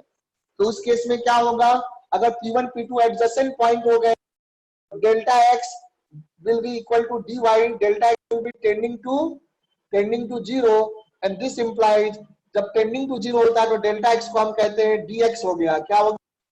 x हो गया। उसी तरह से डेल्टा y dy हो गया। ठीक है, तो इस बार आप देखो, ये हो गया dx और ये हो गया dy। तो ये अगर थीटा एंगल है, यहाँ भी जो ये एंगल होगा, बड़ा छोटा सा ट्राइंगल है ना, ये भी आपका थीटा एंगल कहलाएगा, ये भी थीटा कहलाएगा। इस बार टेन थीटा क्या हो जाएगा, टेन थीटा हो जाएगा आपका स्लोप ऑफ टेंजेंट। दिख रहा है, ये टेंजेंट है ना बेटा, this line is tangent, can you see this line is tangent. और ये पॉजिटिव एक्स एक्सिस इधर रहा, वाई एक्सिस कुछ इधर है, वाई एक्सिस इधर है, तो टेंजेंट का स्लोप क्या हो गया, टेंजेंट का स्लोप हो गया tan theta. And from here you can say tan theta equal to dy/dx, कह सकते हैं। Can you see that? Yes sir. हाँ, तो मैं इसी चीज को अब यहाँ लिख रहा हूँ, आप भी नोट कर लीजिएगा मेरे बच्चों, please note it down. Sir इसमें tan थीटा तो फिर अनडिफाइन हो जाएगा। कहाँ अनडिफाइन? अनडिफाइन तो तब होगा जब 90 डिग्री होगा। या 90 डिग्री कहाँ है बेटा? टेन थीटा को tan थीटा वो dx 0 हो गया ना, जीरो नहीं हुआ, डेल्टा एक्स। Tending to. बेटा कैसे हो गया टेंडिंग टू 0? यार 0 नहीं है, समझो यहाँ। चलो ये बताओ, आप ये बोलो कि जब डेल्टा एक्स इक्वल टू 0 कहाँ लिखा मैंने, टेंडिंग टू 0 लिखा है, मतलब टेंडिंग का मतलब है 0 नहीं है, 0 के बिल्कुल क्लोज है। समझो मेरी बात को, है ना। बड़ा इंपॉर्टेंट है आपका क्वेश्चन, बड़ा ही जेन्युइन है, ऐसा नहीं कि क्वेश्चन इंपॉर्टेंट नहीं है ना। ये डाउट होता है बच्चों को, है ना। अभी मैं लिखाऊंगा फिर इस चीज को भी मैं समझाऊंगा, लेकिन आपने पहले पूछ दिया तो मैं थोड़ा सा बता देता हूँ। डेल्टा एक्स का मतलब हो गया डी एक्स, डी एक्स मतलब बहुत छोटा। चलो मैं मान लिया बहुत छोटा, कितना छोटा है 0.0 है ना, या ऐसे है 0.000000001, ये है आपका डी एक्स डेल्टा एक्स। चलो ये है, तो आप कहोगे बहुत छोटा होगा, तो भाई डेल्टा वाई भी तो बहुत छोटा है, डेल्टा वाई भी तो बहुत छोटा है। Delta y is also tending to zero, that's why मैंने यहाँ पे लिखा नहीं, डायरेक्ट लिख दिया था। तो that's why delta y become D y, तभी तो इसको डी वाई लिखा। समझा सुजल, समझा। Yes sir. हाँ तो अगर यस सर, मान तो वो लीजिए जीरो नहीं होते जब वो टेंजेंट में। जीरो नहीं होते बेटा, टेंडिंग टू जीरो, हम टेंडिंग नहीं कंसीडर करते हैं थोड़ा सा डिस्टेंस होता है। हाँ थोड़ा सा डिफरेंस होता है, बस एडजेसेंट पॉइंट है, वही तो कह रहे हैं, बीच में डिफरेंस नहीं, इसलिए उसकी वैल्यू नहीं दे सकते। आप कहोगे सर डेल्टा एक्स ये हो जाता है, नहीं, मैंने क्या बोला, जितना छोटा सोच सको उससे भी छोटा। ये कितना हो गया आपने 1 2 3 4 5 6 7 8 9, यानी कि आपने लिख दिया 10⁻⁹। तो आप क्या इससे आप इससे भी छोटा सोच सकते हैं 10⁻⁻90। इससे देखो कितना गुना छोटा हो गया, है ना। 10⁻⁻90 सोच लिया तो उससे छोटा सोच सकते हो, यस बोलो सर, क्या सोच सोच सकते लेंगे। हैं। 10⁻90 में से -1 कर दो, उससे भी छोटा हो गया, है ना। आप लोग उससे भी छोटा करो, तो मैंने कर दिया 10⁻90,000। अब बोलो बहुत छोटा हो गया, आप लोग क्या इससे छोटा सोच सकते हो। सोच सकते, इसमें से थोड़ा सा -1 और कर दे और छोटा हो गया, है ना। और कहो और छोटा सोचना है, इससे भी छोटा सोच सकते हैं, है ना। इससे भी छोटा सोच सकते हैं, मतलब पॉजिटिव, चलो पॉजिटिव सोचना है तो पॉजिटिव में ही सोच लो, है ना। पॉजिटिव में 10⁻90,000 2⁻90,000, कितना छोटा कहोगे, जितना कहोगे उससे छोटा सोच सकते हो कि नहीं सोच सकते हो, बोलो। समझ में आ रहा है डीएक्स क्या है। Yes sir, yes sir. Dx को समझिए, फील करने वाली चीज है, कोई उसको बता नहीं सकता कि उसकी वैल्यू क्या है, क्योंकि जितना छोटा सोचोगे उससे छोटा सोचना पॉसिबल है। इसीलिए मैं कहता हूं जितना छोटा सोच सको उससे भी छोटा है, पर जीरो नहीं है, पर जीरो नहीं है, टेंडिंग टू जीरो है। इस है ना। मान लो जैसे मैं लिया, अब मैं डेल्टा वाई को भी इतना ही ले लूं 0.000000001, है ना। तो दोनों बराबर हो गया, तो delta y by delta x क्या आ जाएगा, delta y by delta x 1 आ जाएगा, यानी टेन थीटा 1 आ जाएगा 45 डिग्री। देखो ऐसे हो जाएगा ना, समझा। तो बेटा आपका डेल्टा वाई अगर बहुत छोटा है, डेल्टा एक्स बहुत छोटा है, तो डेल्टा वाई कोई बहुत बड़ा थोड़ी है, वो भी बहुत छोटा है, समझा। हाँ वो चीज है। हाँ ऐसा भी हो सकता है कि डेल्टा वाई इंफिनिटी को टेंड कर जाए, डेल्टा एक्स अगर जीरो को टेंड कर रहा है तो 90 डिग्री स्लोप में, बिल्कुल अगर खरा लाइन होगा तो, समझ रहे हो सुजल। Yes sir. हाँ बेटा यही सारी बातें तो पकड़नी है, ये पकड़ लिया तो कॉन्सेप्ट क्लियर। चलिए लिखिए, पहले नोट कर लीजिए, फिर मैं लिखाता हूं।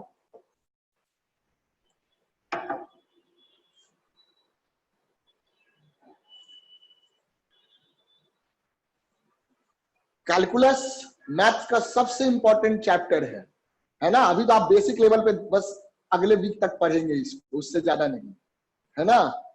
लेकिन ये बहुत हो सकता है इसी वीक में खत्म कर दूं, एक आध क्लास अगले वीक लगेगा। कल मैं एक्स्ट्रा भी तो लूंगा, कल नहीं, कब, संडे को एक्स्ट्रा लूंगा, या देखता हूं अगर इच्छा हुई तो कल ही ले लूंगा, संडे को बहुत हैक्टिक हो जाता है।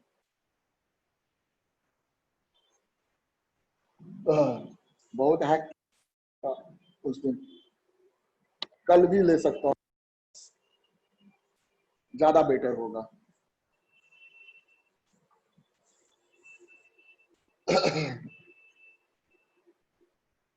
हो गया, नोटेड डाउन।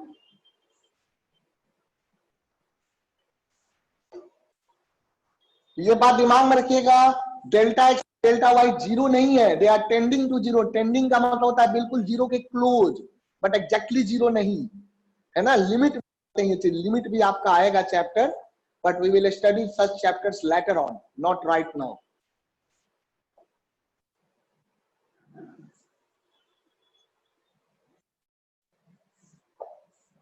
हो गया, नोटेड डाउन।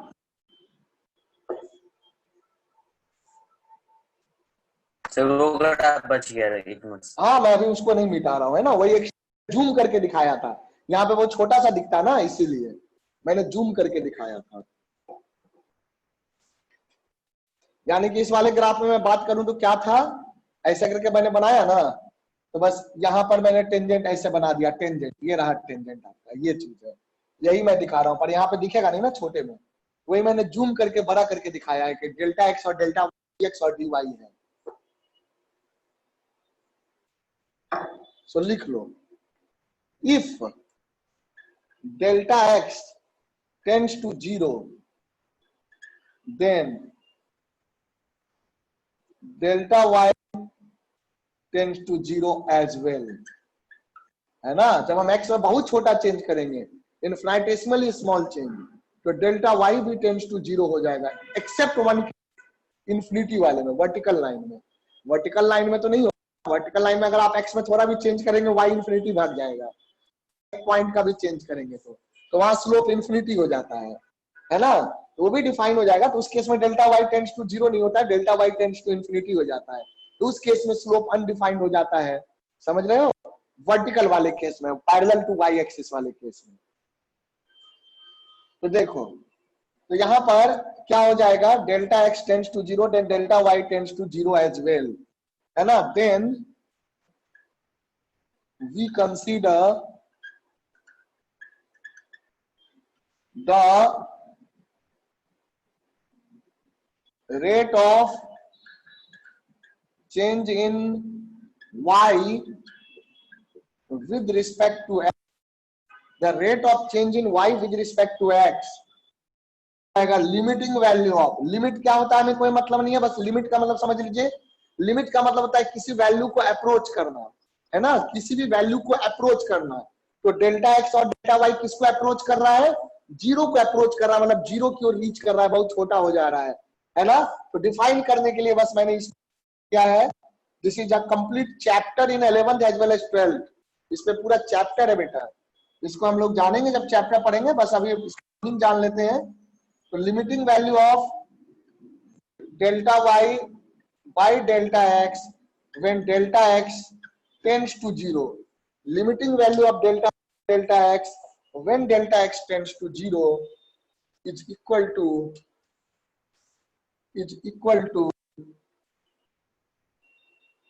ये क्या हो जाएगा, dy बाई dx। बेसिकली इसको बाई नहीं कहते, dy dx करते हैं, लेकिन बोलचाल की भाषा में लोग करते हैं, तो चलो अभी हम लोग ज्यादा उस चीजों पे ध्यान नहीं है।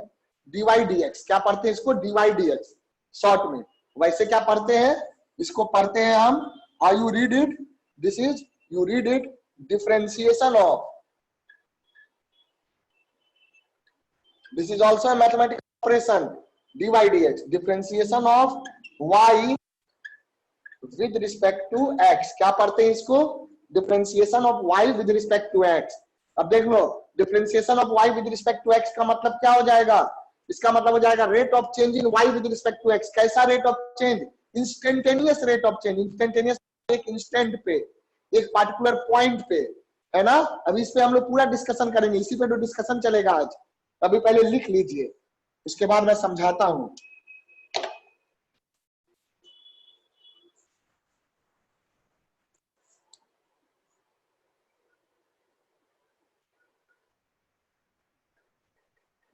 फॉर्मूले वगैरह बताऊंगा, उसका कोई प्रूफ अभी नहीं करेंगे, डायरेक्ट हम लोग फॉर्मूला लिख के जाऊंगा, आपको प्रूफ सीधे 12th क्लास में आप करोगे जब करोगे मेन टॉपिक मैथ्स में, है ना। वैसे किसी एग्जामिनेशन में प्रूफ नहीं पूछता है, बट स्टिल 12th क्लास में हमारे पास टाइम रहेगा, 6 महीने पढ़ोगे कैलकुलस, 5 महीने 6 महीने पढ़ोगे, तो उसमें आराम से 2 दिन में प्रूफ भी कर लेंगे फॉर्मूले को। फिलहाल नहीं, फिलहाल अभी हम लोग बेस फॉर्मूले, इसको क्या पढ़ते हैं, लिमिट पढ़ते हैं, limit LIM, limit of, limiting value of, short में लिखा लिमिट का LIMIT, लिमिट के शॉर्ट में लिखा limit of delta Y by delta x, क्या पढ़ते हैं इसको, limit of delta x when delta x tends to 0, लिख भी देता हूं मैं, क्या पढ़ते हैं इसको, limit of delta Y by delta x when delta x tends to zero. Obvious सी बात है, जब delta x tends to zero होगा तो डेल्टा वाई भी टेंड्स टू जीरो होगा। आपको दिख रहा था यहाँ पर, जब डेल्टा एक्स बहुत छोटा लेंगे तो डेल्टा वाई भी बहुत छोटा ही होगा, है ना, इन जनरल मोस्ट केसेस में। सो लिमिट ऑफ एक्सेप्ट, हाँ हेलो सर वहां पे LIM लिखे हैं ना? हाँ LIM लिखा है बेटा, लिमिट के लिए शॉर्ट में लिखा है LIM, है ना। LT भी लिखता है, LT भी लिखता है कई बुक में, LIM भी लिखता है, दोनों एक ही चीज है। लिमिट का शॉर्ट फॉर्म, लिमिट लिखने का तरीका है। Limit is also mathematical concept. वैसे इसका कोई यूज नहीं है अभी हमें, बस उसको डेफिनेशन के लिए हमने यूज किया है, डिफाइन करने के लिए, है ना। कोई लिमिट के क्वेश्चंस को सॉल्व नहीं करना है आपको अभी, वो आएगा आपके मैथमेटिक्स में 11th क्लास में है, you will study the chapter. ये बात समझा? सो लिमिट का मतलब यहाँ क्या होगा कि जब delta x tends to zero होता है, जब डेल्टा एक्स जीरो को अप्रोच करता है, बिल्कुल जीरो के बराबर होने जाता है, उस केस में जो वैल्यू हो जाती है that is delta Y by delta x. Okay, delta Y by delta x, what it becomes? It becomes d Y by D x, which we इसको कैसे पढ़ते हैं? Differentiation of y with respect to x. इसको ऐसे भी लिख सकते हैं आप, d d x of y, है ना। या डी डी एक्स क्या हो गया? डी डी एक्स जैसे addition, subtraction, multiplication, division, log, sign, cos, mod, ये सब क्या होते थे? मैथमेटिकल ऑपरेशन होते थे ना। वैसे ही डी डी एक्स भी एक मैथमेटिकल ऑपरेशन है। D d x is the mathematical operation which we call differential operator, है ना। तो here d d x is a differential operator. तो लोग बोलचाल की भाषा में इसको d Y by D x भी कह देते हैं, लेकिन एक्चुअली में इसको कैसे पढ़ते? differentiation of y with respect to x. Is that clear? Is that clear? बताओ बच्चों। Yes sir. हाँ, अभी इसको थोड़ा सा भी क्लियर हुआ तो काफी है, अभी इसमें बहुत पर हो गया, है ना। थोड़ा थोड़ा करके ही क्लियर होगा।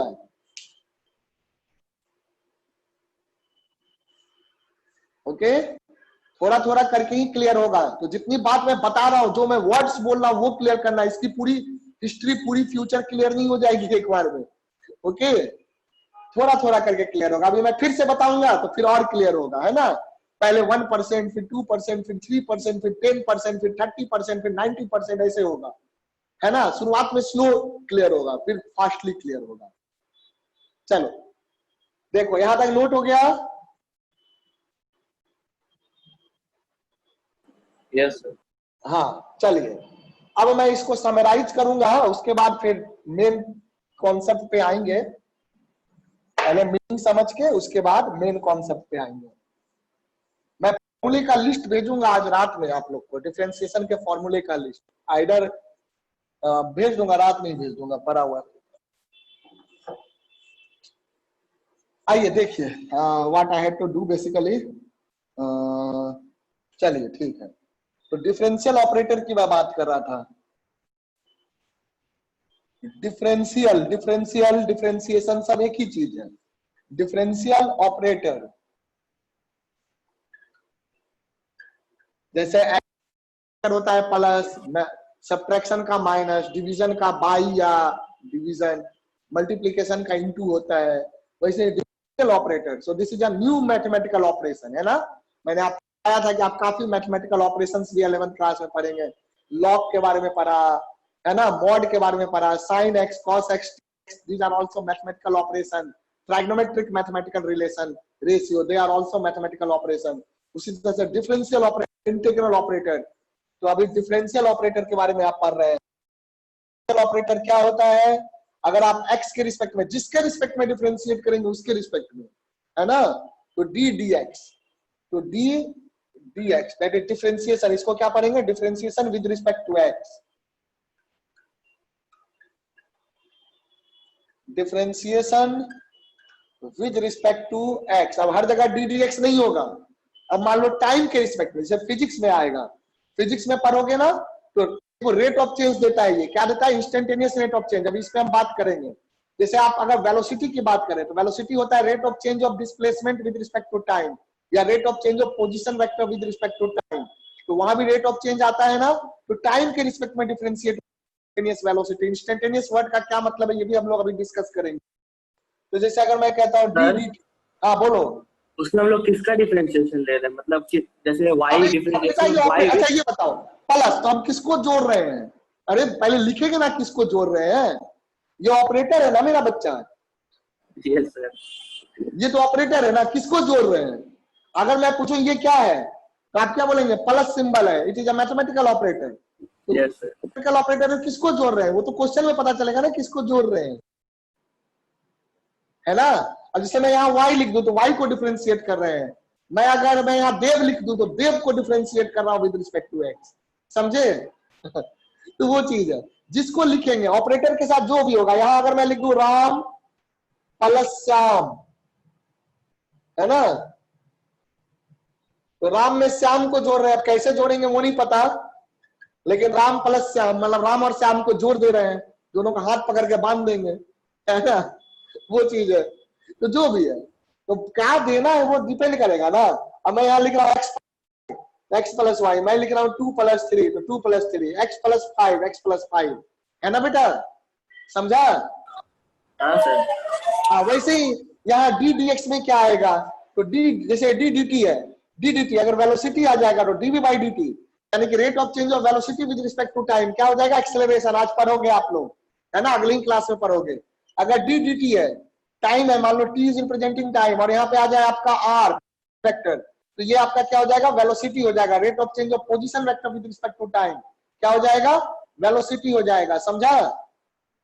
हाँ अब देखो और देखो, है ना, d p by d t rate of change of momentum, rate of change of momentum with respect to time that will be net force, net force हो जाएगा। तो डी डी टी के साथ क्या आएगा उस पर डिपेंड करेगा ना, समझ रहे हो? बोलो कुछ गया दिमाग में? हाँ तो डी डी टी तो बेटा क्या है? सिंपली एक मैथमेटिकल ऑपरेटर है which is called differential operator. अब इस ऑपरेटर के साथ जो आएगा उसको हम डिफरेंशिएट करेंगे। इज दैट चलिए, हाँ ऐसे ही थोड़ा थोड़ा करके क्लियर होगा, है ना। चलो मैंने पहले ही बताया बहुत बड़ा टॉपिक है डिफरेंशिएशन। पूरी एक किताब है इतनी मोटी, दो किताब इतनी मोटी जो आपको पढ़नी है। डरिए नहीं, तुरंत बन जाएगा, है ना। पढ़ाते जाएंगे, एक एक दिन में 20-20 पेज 30-30 पेज क्वेश्चन बनाओगे, है ना, जल्दी जल्दी बनता है समझने के बाद। उससे कोई बड़ी चीज नहीं है, बस देखने में मोटा लगता है, लेकिन आप एक बार आप उससे भी ज्यादा मोटे हो, डोंट वरी, है ना, यू कैन डू दैट। तो ये डिफरेंशियल ऑपरेटर हो गया। जैसे डीडीटी है तो डीडीटी क्या डिफरेंशिएट करेगा? डिफरेंशिएशन विद रिस्पेक्ट टू किसका? किसका डिफरेंशिएशन? जिसको भी लगाएंगे उसके साथ। तो differentiation with respect to time, time अब टी जो भी है विद रिस्पेक्ट टू टी, अगर टी टाइम है तो टाइम, है ना बेटा, टी जो भी चीज होगा तो जो भी लिखोगे, अगर डी डी वाई लिखेंगे, डी डी वाई, तो ये क्या हो जाएगा? Differentiation with respect to y. अच्छा सर, ऐसे ही बस एग्जांपल ले रहे हैं बस। हाँ एक एग्जांपल ले रहे हैं बस, ऐसे ही बता रहे कि इसको पढ़ते कैसे हैं। अब किसको डिफरेंशिएट कर रहे हैं? तो यहाँ पे जो भी आ जाएगा उसको डिफरेंशिएट करेंगे। y का फंक्शन आएगा, यहाँ t का फंक्शन आएगा, यहाँ x का आएगा, है ना, या किसी दूसरे का फंक्शन है तो उसको कन्वर्ट करेंगे उसके फंक्शन में डिफरेंशिएट करने के लिए। बहुत से रूल्स होते हैं, we will study about them, समझे? ये डिफरेंशियल ऑपरेटर पे अलग अलग तरीका बता रहा हूँ कैसे पढ़ते हैं। हाँ बोलो। डिफरेंशिएट मतलब रेट ऑफ चेंज ही हो गया। हाँ बिल्कुल सही, अभी करेंगे उसी पे बात तो करना। मेन तो मेरा वही मुद्दा है, उसी टॉपिक को उठाना है। इसको पहले लिख लो, बस मैं ये बताना चाह रहा था कि ये भी एक मैथमेटिकल ऑपरेटर है, समझा बेटा? ये बात समझ में आ गया कि differential this is the operator, this is operator. चलिए इसको जल्दी से करो, है ना। मेन मुद्दा तो हमारा वही है, रेट ऑफ चेंज और graph tangent, slope of tangent. जैसे आपका delta Y by delta x क्या दिया? Delta Y by delta x आपको दिया एवरेज रेट ऑफ चेंज, और क्या दिया? Slope of chord. याद रखना, दोनों पॉइंट याद रखना है। डेल्टा वाई बाई डेल्टा में क्या मिला था? Average rate of change in y with respect to x and the slope of chord joining the 2 points, ये मिला था ना। यहाँ dy बाई dx से क्या मिलेगा? स्लोप ऑफ टेंजेंट, याद करिए स्लोप ऑफ टेंजेंट आया था, और instantaneous rate of change in y with respect to x। अब इन दोनों पॉइंट को हम लोग समझेंगे अभी। कम ऑन डू इट, है ना। यहां तक का बात क्लियर हुआ? इसको नोट कर लो जल्दी से बच्चों।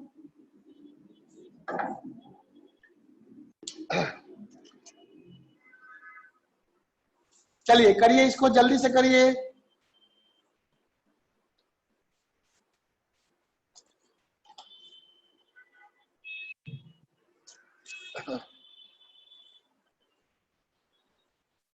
Is this clear? Note it down. Yes, sir. हाँ जल्दी जल्दी हाथ चलाओ, आगे पढ़ना है अभी बहुत कुछ। हाँ बेटा चलो।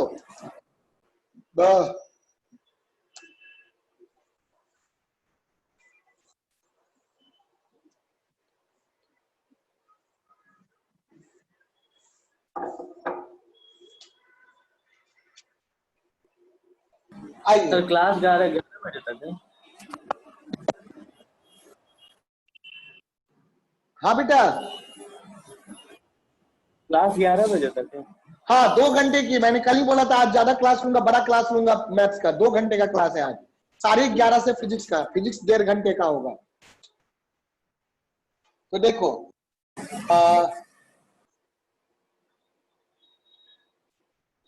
मीनिंग ऑफ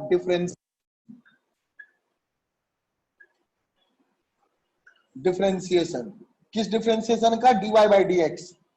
अब dy बाई dx है, वैसे ही सबका मीनिंग आप निकाल सकते हैं। y की जगह जो भी आएगा x की जगह, ये तो सिंबॉलिक है, y और x की जगह कुछ भी आ सकता है। तो meaning of dy by dx, पहला meaning slope of tangent to the graph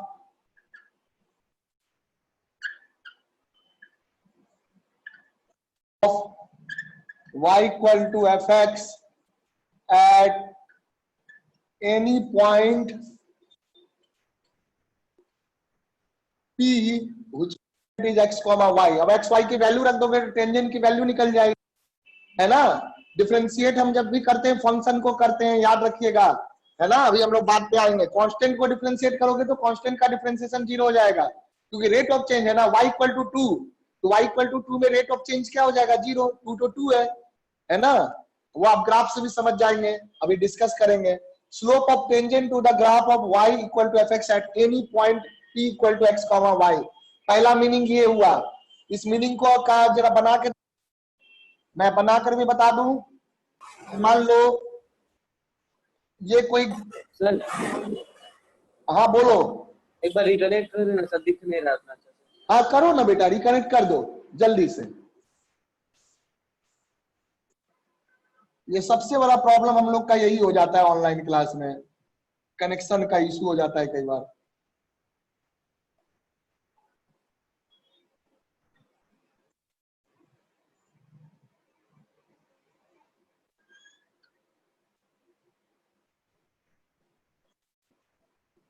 x axis, Y axis. जैसे ये कोई पॉइंट है ग्राफ पे, इसका कोई कोऑर्डिनेट है एक्स, जनरल कोऑर्डिनेट कोई भी पॉइंट हो सकता है, वैल्यू रखेंगे तब आ जाएगा उस पॉइंट का। तो ये पी पॉइंट हो गया, पी पॉइंट का कोऑर्डिनेट है एक्स कॉमा वाई, है ना। और ये ग्राफ किसका? ये रहा, ये जो ग्राफ है ये ग्राफ किस फंक्शन का है? ये ग्राफ आपका y इक्वल टू कोई fx है ना। जैसे y equal to x square, y equal to x cube, yes sir, है ना। ये चीज हो गया। तो ये टेंजेंट बन गया ना मेरा बच्चा, टेंजेंट बन गया ना। अगर टेंजेंट यहाँ थीटा एंगल बना रहा है ना। यही यहाँ पे देख लो, अगर x में dx चेंज किए तो dy चेंज हुआ, बिल्कुल छोटा सा, है ना। इस पार्टिकुलर पॉइंट पे जो चेंज हो रहा है, इस पार्टिकुलर पॉइंट पे, किसी पॉइंट पे चेंज को हम क्या कहते हैं? Instantaneous change.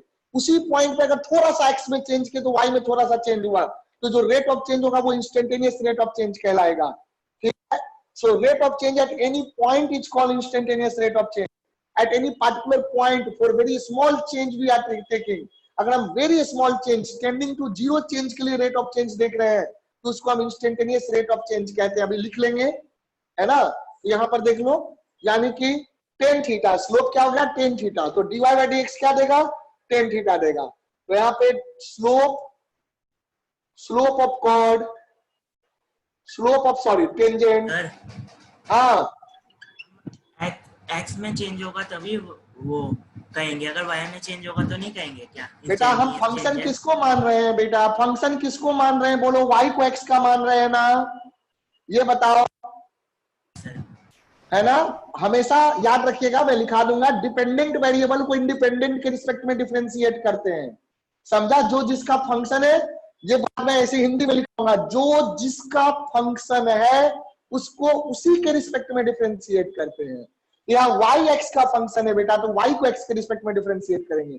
यदि आप x को y के फंक्शन के टर्म में रिप्रेजेंट कर सकते हैं या किया जा सकता है, तो उस केस में आप x को y के रिस्पेक्ट में भी डिफरेंशिएट कर सकते हैं। समझा इस बात को? हाँ, तो अगर y चेंज होगा तो x तो होगा ही। हाँ, वो नहीं बेटा, वो तो डिपेंड करेगा फंक्शन के ऊपर। वो ठीक है, y चेंज होने पे x होगा, लेकिन यहाँ पे y इंडिपेंडेंट है कि x इंडिपेंडेंट है? ये बोलो। x इंडिपेंडेंट है। x को इंडिपेंडेंट माना है ना, तो इसीलिए तो x के चेंज पे y का चेंज देखते हैं। रूल ये है, किसी रूल को फॉलो करना पड़ेगा ना। अब जैसे कि मान लीजिए एक फैमिली है, बच्चे खाना खाते हैं, पिताजी कमाते हैं, तो अब ये सी बात है, बच्चे खाते हैं, पिता कमाते हैं, तभी है। तो बोलो, बच्चे के खाने के कारण पिता कमाते हैं या पिता के कमाने के कारण बच्चे खाते हैं? है ना?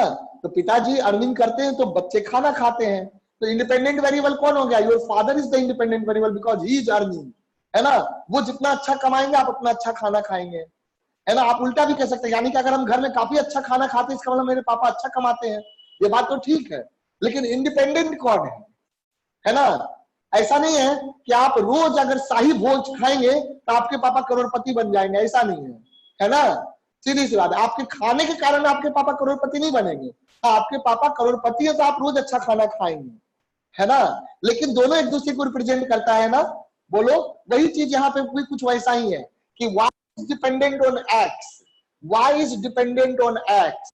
समझा ना? कि हम y को x का फंक्शन मान रहे हैं, तो हम जैसे जैसे करेंगे वैसे वैसे y में चेंज लेंगे। समझा मेरा बच्चा? हाँ जी, इस बात को ध्यान रखना है बेटा, समझो। तो बिल्कुल ये बहुत ही माइन्यूट कॉन्सेप्ट है जिस चीज को आप पूछ रहे हैं, और यही चीजें आपको पकड़ना है ना? तो क्वेश्चन जरूर पूछा करिए जिस तरह के क्वेश्चन है। हाँ बोलो। तो यहाँ पर सर हो जाएगा change in the rate of y हो जाएगा, मतलब differentiation with respect to y हो जाएगा। हाँ, differentiation with respect to y क्यों होगा? x के रिस्पेक्ट में ना है, x का फंक्शन है ना y, तो differentiation of y with respect to x होगा। तो स्लोप ऑफ टेंजेंट क्या हो गया? That is tan theta, and that will be also given by dy by dx। यानी कि डिफरेंशिएशन से भी हम दे सकते हैं। सो डिफरेंशिएशन क्या दे रहा है? Differentiation represents the slope of tangent. That clear है ना? ये बात क्लियर है? बताइए सर यहाँ मतलब हुआ सर, आगे बोलो। सर यहाँ पे हो गया sir differentiation with respect to x differentiates नहीं, डिफरेंशिएशन ऑफ y बेटा, differentiation of y with respect to x। मैं फिर से लिख देता हूं, देखो इसको रट लेना कैसे पढ़ते हैं, है ना? मैथमेटिकल लैंग्वेज आना बहुत जरूरी है मेरा बेटा। क्या पढ़ोगे? Differentiation of y with respect to x। बस यही तरीका है इसको पढ़ने का, और कुछ नहीं, है ना? Differentiation of y with respect to x। Differentiation की जगह डिफरेंशियल भी बोल देता है, differential of y with respect to x। Differentiation differential एक ही शब्द है, समझाइए? तो differentiation of y with respect to x क्या देगा? Differentiation of y with respect to x जो है वो टेंजेंट देगा। या स्लोप ऑफ टेंजेंट आपको निकालना है तो वो कैसे निकलेगा?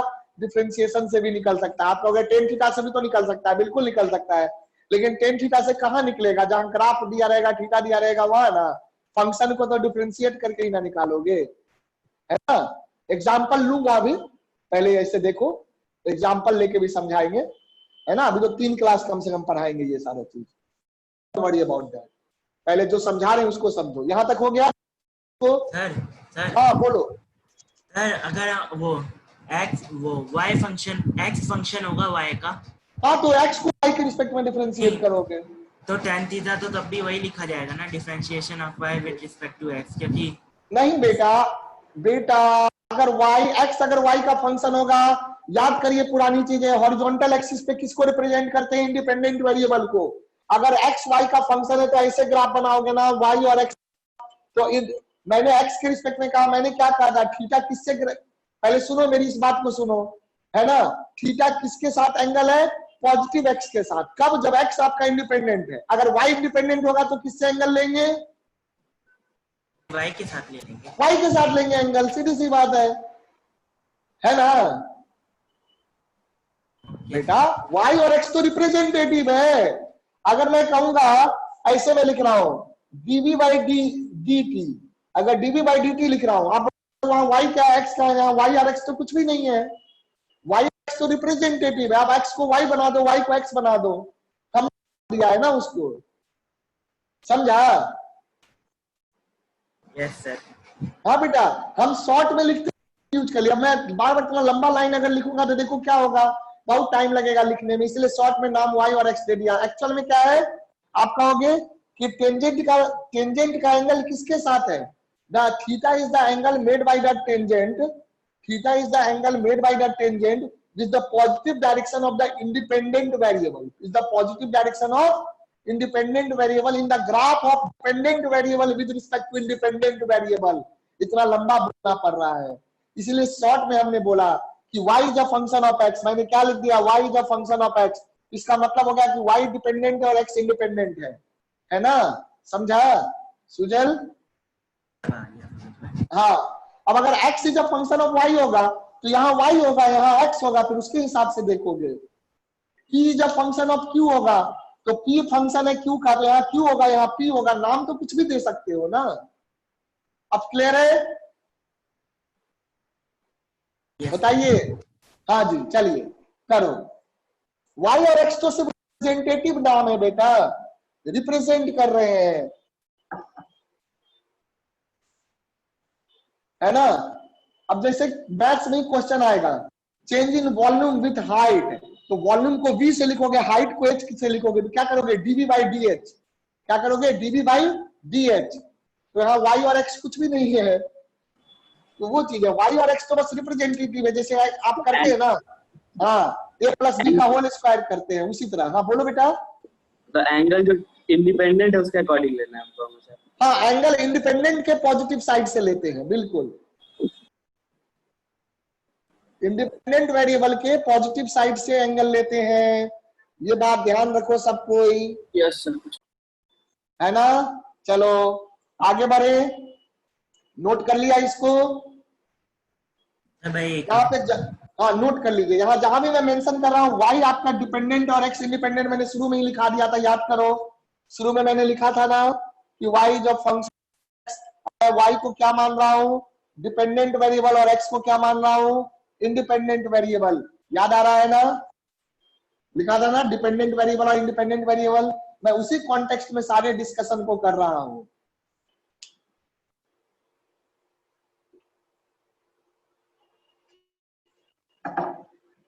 चलो नोट कर लो, come on do it. Clear हो गया? देखो जैसे जैसे क्लास बढ़ता जाएगा समझ में चीजें ज्यादा आती जाएंगी, जो मैंने बोला है, इसीलिए अटेंटिव रहिए क्लास में, है ना? करो इसको।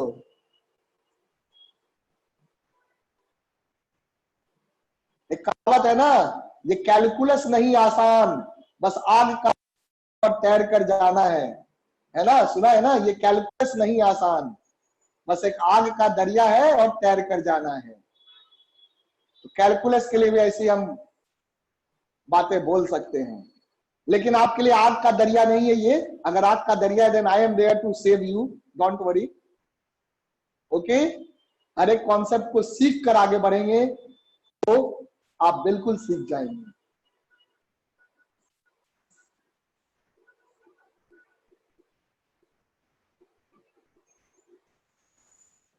Note, is this complete? Yes sir.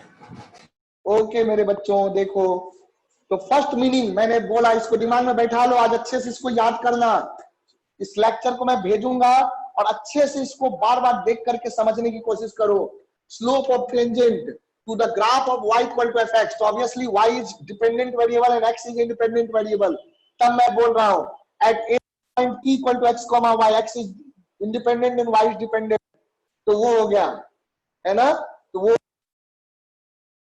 dy by dx, अब आप कहोगे dy by dx निकलेगा कैसे, तो हम बहुत सारे फॉर्मूले आपको भेजेंगे, वो याद करना होगा। वो सारे फॉर्मूले याद होगा, 20-25 फॉर्मूला होगा, ज्यादा नहीं, उसको याद का प्रूफ हम लोग अगले क्लास, मतलब अगले क्लास में नहीं, अगले साल देखेंगे, 12th क्लास में देखेंगे, है ना।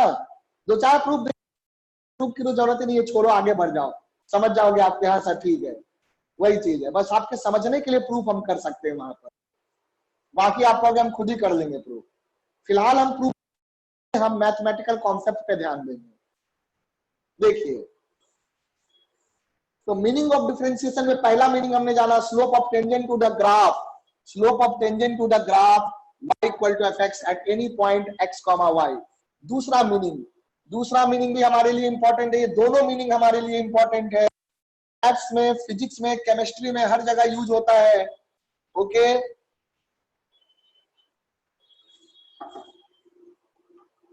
सेकेंड नंबर आपका हो गया instantaneous rate. Instantaneous rate of change in y with respect to x. What is the meaning? Instantaneous rate. The second meaning is instantaneous rate of y with respect to x. Instantaneous rate of change का मतलब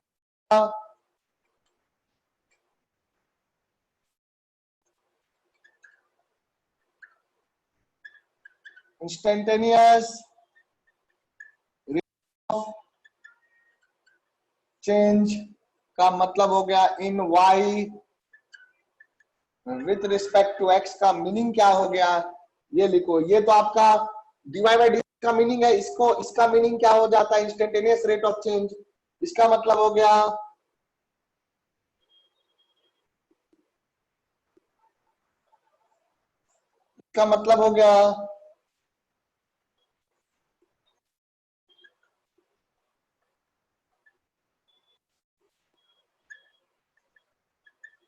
इन्फिनिटेसिमली, spelling सही से लिखिएगा, बड़ा सा spelling है, इन्फिनिटेसिमली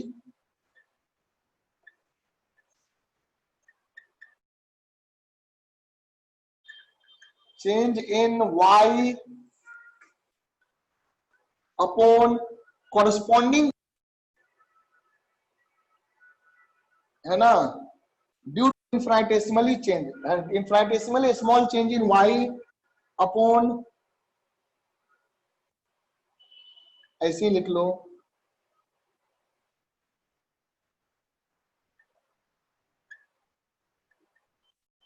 इन्फिनिटेसिमली small change in x। Infinitesimal small change को d से रिप्रेजेंट करते हैं, that is dy by dx कह सकते हो, या d dx of y कह सकते हो, d dx of y, that is we are differentiating y with respect to x, that is differentiation of y with respect to x, है ना। तो इन्फिनिटेसिमली स्मॉल चेंज का मतलब क्या, बहुत छोटा सा चेंज, है ना। जैसे आप दौड़ रहे हैं, मान लीजिए आप प्रैक्टिकल सोचो, if you are running, if you are running, then कि आप जब दौड़ रहे हैं, तो मान लीजिए आप 1 किलोमीटर, एक घंटे में 10 किलोमीटर दौड़ते हैं, फॉर एग्जाम्पल, आप अगर 1 घंटे में 10 किलोमीटर दौड़ते हैं, तो आपका एवरेज स्पीड हो गया 10 किलोमीटर पर आवर, ये ना हो गया, ओके, 10 किलोमीटर पर आवर, या चलो ऐसे मान लेते हैं कि 1 सेकंड, चलो ठीक है, 10 किलोमीटर पर आवर, ऐसे ही रख लो, किलोमीटर पर आवर, ये रहा आपका 10 किलोमीटर पर आवर का 1 घंटे में दौड़ते हैं। अब आप 1 घंटे की जगह आप 1 मिनट लें, 1 मिनट मतलब 1/60 मिनट, 1/60 आवर, तो 1/60 आवर में आप 10 किलोमीटर तो नहीं दौड़ जाएंगे, कम दौड़, देखो जब टाइम छोटा किए तो आप लेंथ भी तो कम दौड़ेंगे, क्या 1/60 आवर, तो 1/60 आवर कि आप दौड़ गए, शुरुआत में ज्यादा तेज दौड़ रहे थे, गए कितना 1/30 किलोमीटर दौड़ गए। 1/30 किलोमीटर नहीं 1/3 किलोमीटर दौड़ गए। 1/3 किलोमीटर दौड़ गए अगर आप 1 मिनट में, तो 1 मिनट का मतलब 1/60 आवर। तो क्या हो जाएगा ये आपका हो जाएगा 20 किलोमीटर पर आवर। ये हो गया। मान लो अगर मैं 1 सेकेंड में पूछूं, 1 सेकेंड में, तो आप जब दौड़ रहे होंगे जैसे आप दौड़ रहे होंगे, तो मैं किसी पार्टिकुलर सेकेंड में पूछूं कि चलो अब 1 सेकेंड में कितना दौड़ा वो बताओ। तो हो सकता है 1 सेकेंड में आप 5 मीटर गए, है ना। तो अगर आप 1 सेकेंड में रहे हैं तो आपका हो जाएगा 5 मीटर पर सेकेंड, है ना। 1 सेकेंड में, 1 सेकेंड तो बहुत छोटा टाइम हो गया, तो उसको ऑलमोस्ट आप इंस्टेंटेनियस कह सकते हैं। क्या कह सकते हैं? इंस्टेंटेनियस।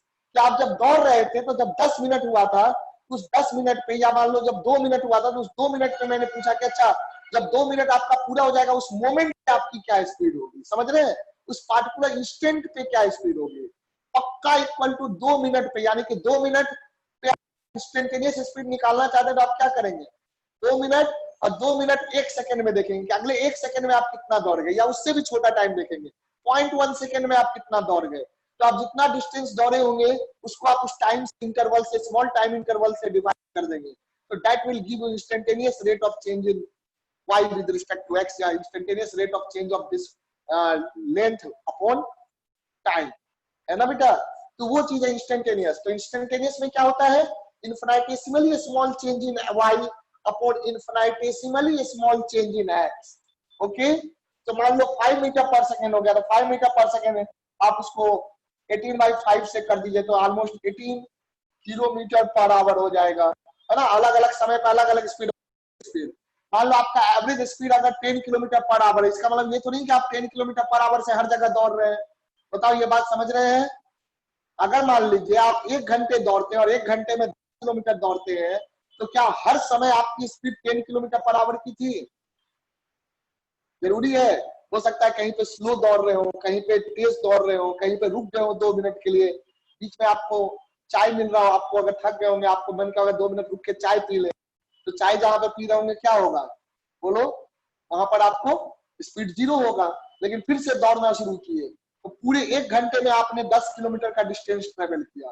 तो 1 घंटे में 10 किलोमीटर का डिस्टेंस ट्रेवल किया, तो पूरे 1 घंटे में आप कांस्टेंट स्पीड से दौड़े, ये जरूरी नहीं है। दौड़ भी सकते हैं कांस्टेंट स्पीड से, और मैं कह रहा हूँ दौड़े ये जरूरी नहीं है। तो अलग अलग इंस्टेंट पे अलग अलग मोमेंट स्पीड अलग अलग हो सकता है। ये बात जा रहा है दिमाग में? तो किसी भी मोमेंट पे जो आपकी स्पीड होगी that will be called instantaneous speed. Moment की स्पीड को आप कैसे निकाल सकते हैं? और छोटे टाइम में देखें, 0.1 सेकंड में, उससे भी छोटा देखेंगे तो और एक्यूरेट आएगा। जितना छोटा सोच सको उससे भी छोटा। यानी कि अगर आप ये कर रहे हैं ds/dt कर रहे हैं, चाहे वैसे आपका डिस्टेंस, तो जितना छोटा टाइम होगा उतना ज्यादा एक्यूरेट इंस्टेंटेनियस स्पीड आपका कैलकुलेट होकर आएगा। ये बात समझ में आ रहा है ना? इंस्टेंटेनियस रेट ऑफ चेंज का क्या मतलब है? कुछ गया दिमाग में? करने की कोशिश करिए, बोलो बेटे। Yes sir. है ना? इंस्टेंटेनियस वर्ड समझो, किसी इंस्टेंट पे, किसी मोमेंट पे, किसी एक पार्टिकुलर पॉइंट पे, है ना। चाहे वो पॉइंट टाइम का हो या एक्स का हो, कुछ भी हो सकता है। वो तो डिपेंड करेगा हम किसको किसके रिस्पेक्ट में डिफरेंशिएट कर रहे हैं। तो यानी कि एक्स की किसी वैल्यू के लिए, मान लो जैसे ये ग्राफ लिया ना, अगर मैं ये ग्राफ देख रहा हूं, मान लो जैसे ये ग्राफ देख रहा हूं मैं, मान लो ये कोई ग्राफ है, ये ग्राफ है। इस ग्राफ में मैं यहाँ पे मान लो अगर निकाल रहा हूं कि इस पॉइंट पे क्या होगा इंस्टेंटेनियस रेट ऑफ चेंज, तो मैं क्या देखूंगा? को देखूंगा और इसका अगला पॉइंट देखूंगा, है ना। इस पॉइंट देखूंगा और इसका जस्ट अगला पॉइंट देखूंगा। तो एक्स में देख लो कितना चेंज हुआ है, एक्स में बहुत कम चेंज हुआ। अगला ही पॉइंट है, मतलब टेंडिंग टू 0, बहुत क्लोज होगा। क्योंकि वीडियो में दिखेगा नहीं इसलिए मैं थोड़ा दूर दिखा रहा हूँ। तो ये पॉइंट लिया और इसका अगला पॉइंट यहाँ लिया, तो एक्स में देख लो कितना छोटा चेंज हुआ है। This is your delta x, that is dx, है ना। टेंडिंग टू 0 है, क्या है? Tending to 0। तो y में कितना चेंज हुआ? y में भी बहुत छोटा चेंज हुआ है। So this is your dy and this is also tending to 0. So dy/dx is called instantaneous rate of change. अब इससे भी छोटा होगा, कॉपी पे आप बनाकर देख सकते हैं। ये पॉइंट और ये पॉइंट, बस ये रहा और ये रहा। ये छोटा सा पार्ट dy कहला गया, ये नीचे का छोटा सा पार्ट dx कहला गया। Is that clear? Can you understand this? बोलिए, कुछ फील हो रहा Yes, है? sir. हाँ, तो वही छोटा सा पार्ट, तो बिल्कुल हल्का सा एक्स में चेंज देखना है और बिल्कुल हल्का सा वाई में चेंज देखना है, और वो हल्का कितना होना चाहिए, जितना छोटा सोच सको उससे भी छोटा। प्रैक्टिकली जितना छोटा सोच सको उससे भी छोटा, थ्योरेटिकली कहो तो जस्ट अगला पॉइंट, एडजेसेंट पॉइंट, कि दो पॉइंट के बीच में और कोई तीसरा पॉइंट ना आ सके, इतना छोटा, है ना, यानी कि ऑलमोस्ट कॉन्साइडिंग, ऑलमोस्ट कॉन्साइडिंग, है ना। प्रैक्टिकली कहो तो एग्जैक्टली कॉन्साइडिंग हो जाएगा दोनों पॉइंट बेटा। तो वही चीज है, तो infinitesimally small change in y upon infinitesimally small change in x, that is dy by dx is called instantaneous rate of change in y with respect to x। Clear? चलिए नोट कर लीजिए, इसको नोट कर लीजिए। ये दो meaning होता है डिफरेंशिएशन का। डिफरेंशिएशन के हमने दो मीनिंग सीखे यहाँ पर।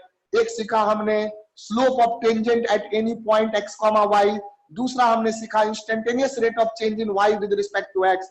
These are the two meanings of differentiation. Differentiation के यही दो मीनिंग होते हैं और इन्हीं पे हम सारा काम करते हैं। अब हम क्या करेंगे, अगला स्टेप है हमारा डिफरेंशिएशन करते कैसे हैं, उसके लिए हम फॉर्मूले जानेंगे और कुछ रूल्स जानेंगे। पहला स्टेप होगा फॉर्मूले याद करना। फॉर्मूले याद हो जाएंगे तभी रूल समझ में आएगा। तो मैं फॉर्मूले का लिस्ट आज भेजूंगा, कुछ फॉर्मूले मैं अभी लिखाता हूं आपको। कम ऑन डू इट। ठीक है बेटे, इसको नोट कर लीजिए जल्दी से। Everyone please note it down. इसको नोट कर लो। 5 मिनट और मैं बताऊंगा, दो फॉर्मूले लेकर एग्जांपल जस्ट बताऊंगा, है ना। 5 मिनट बस। मीनिंग आपको समझा दिया मैंने। dy by dx होगा instantaneous rate of change in y with respect to x। जैसे मैं एग्जांपल देखूं, dr by dt अभी आएगा अगले क्लास में। r is position vector, position vector है तो ये क्या कहला जाएगा, instantaneous rate of change vector, rate of change in position with respect to time. तो ये क्या देगा आपको, ये देगा इंस्टेंटेनियस वेलोसिटी। एग्जांपल है ये instantaneous velocity. Is that clear? चलिए नोट कर लीजिए एग्जांपल। ऐसे बहुत से एग्जांपल आपको फिजिक्स में मिलेंगे। Come on, note it down. समझ गया मेरा बेटा? ये नोटेड हो गया, नोटेड डाउन। एग्जाम्पल कर रहे हैं। हाँ नोट कर लो मेरा बेटा, जल्दी से कर लो।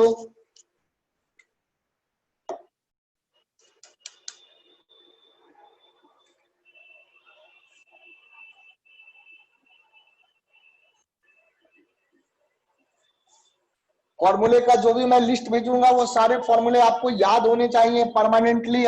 उसको रोज रटो, सुबह शाम याद करके उसको याद कर लेना है। ट्राइगोनोमेट्री के फॉर्मूले भी आप लोग याद करना शुरू कर दो। Next week we will definitely start the trigonometry, है ना। नेक्स्ट वीक ट्राइगोनोमेट्री शुरू हो जाएगा तो फॉर्मूले जरूर याद होने चाहिए। फॉर्मूला मैंने भेजा है ना ट्राइगोनोमेट्री का आप लोग को, तो वो नीचे रहने दीजिएगा एग्जांपल। ठीक है कर लीजिए। सम फॉर्मूले ऑफ डिफरेंशिएशन, मेनली तो मैं लिस्ट भेजूंगा, 2-4 लिखा देता हूं अभी बस।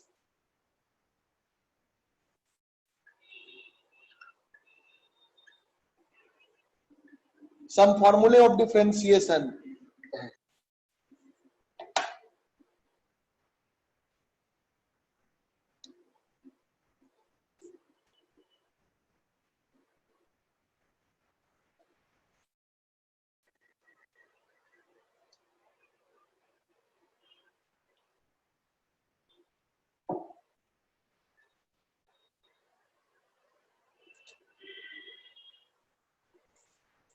पहले नंबर पे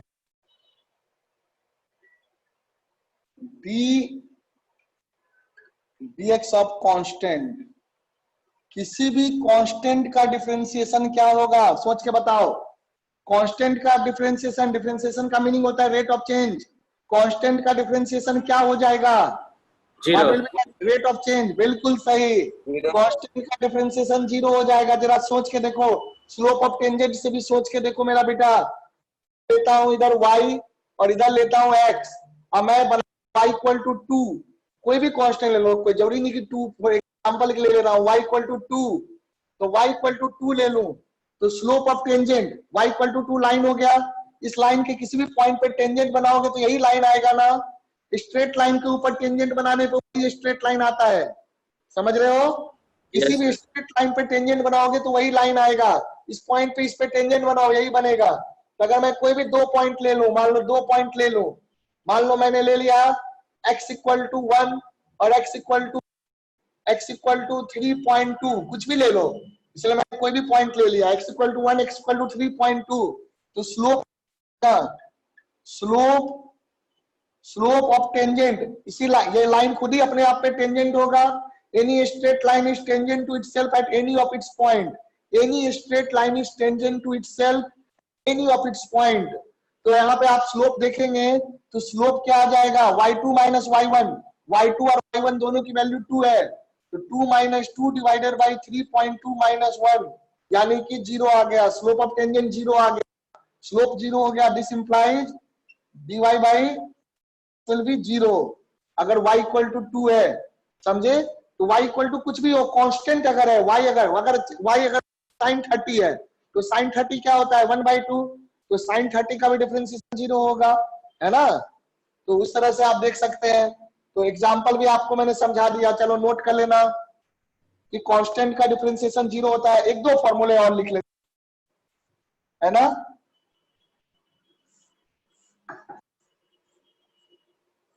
ये आप नोट कर लो, उसके बाद नीचे दूसरे नंबर पे लिख लो dx of x to the power n, x to the power n can be any real number, है ना? So this will be equal to n into x to the power n minus 1। क्या हो जाता है, बहुत ही important है ये formula, हर बार use हो जाएगा, है ना? ये याद रखना है, dx of, यानी कि इसको ऐसे पढ़ सकते हैं, y क्या हो गया, हो गया x to the power n, तो dy by dx हो गया आपका इतना, है ना? जैसे एग्जांपल देखो, इसमें example dx of x square, तो n क्या हो गया 2, तो ये क्या हो जाएगा आपका 2 into x to the power 2 minus 1, that is 2x। और एक दो एग्जांपल लिख लीजिएगा, बस इतना ही रखते हैं आज, है ना? जैसे मान लो y equal to root x है बेटा, तो रूट एक्स है तो क्या हो गया x to the power 1/2, x to the power 1/2 का डिफरेंशिएशन देखो, तो dy बाई dx क्या हो जाएगा, therefore dy by dx y की जगह ये रख दो, या dx of x to the power 1/2, बेटा यही फॉर्मूला लगेगा, n हो गया 1/2, तो n पहले बाहर उतर जाएगा और x to the power n minus 1, 1/2 minus 1 कितना हो जाएगा, x to the power minus 1/2, यानी कि 1/2 रूट x, नीचे आ जाएगा ना, ये नीचे आ जाएगा ना, माइनस 1/2 है तो नीचे आ जाएगा, तो root x 1/2 root x, 1/2 root x, 2 root x दिख रहा है। इस तरह से डिफरेंशिएशन करेंगे, है ना? अब आई थिंक आप कर सकते हैं, x to the power n वाला बस इतना ही रखते हैं आज के क्लास में, ठीक है? और भी फॉर्मूले बहुत सारे होते हैं, आई will send the list and I will discuss in class tomorrow I will take one extra class of mathematics for you people, okay? चलो बेटे आज की क्लास यहीं तक रखते हैं, आप कंप्लीट कर लीजिए।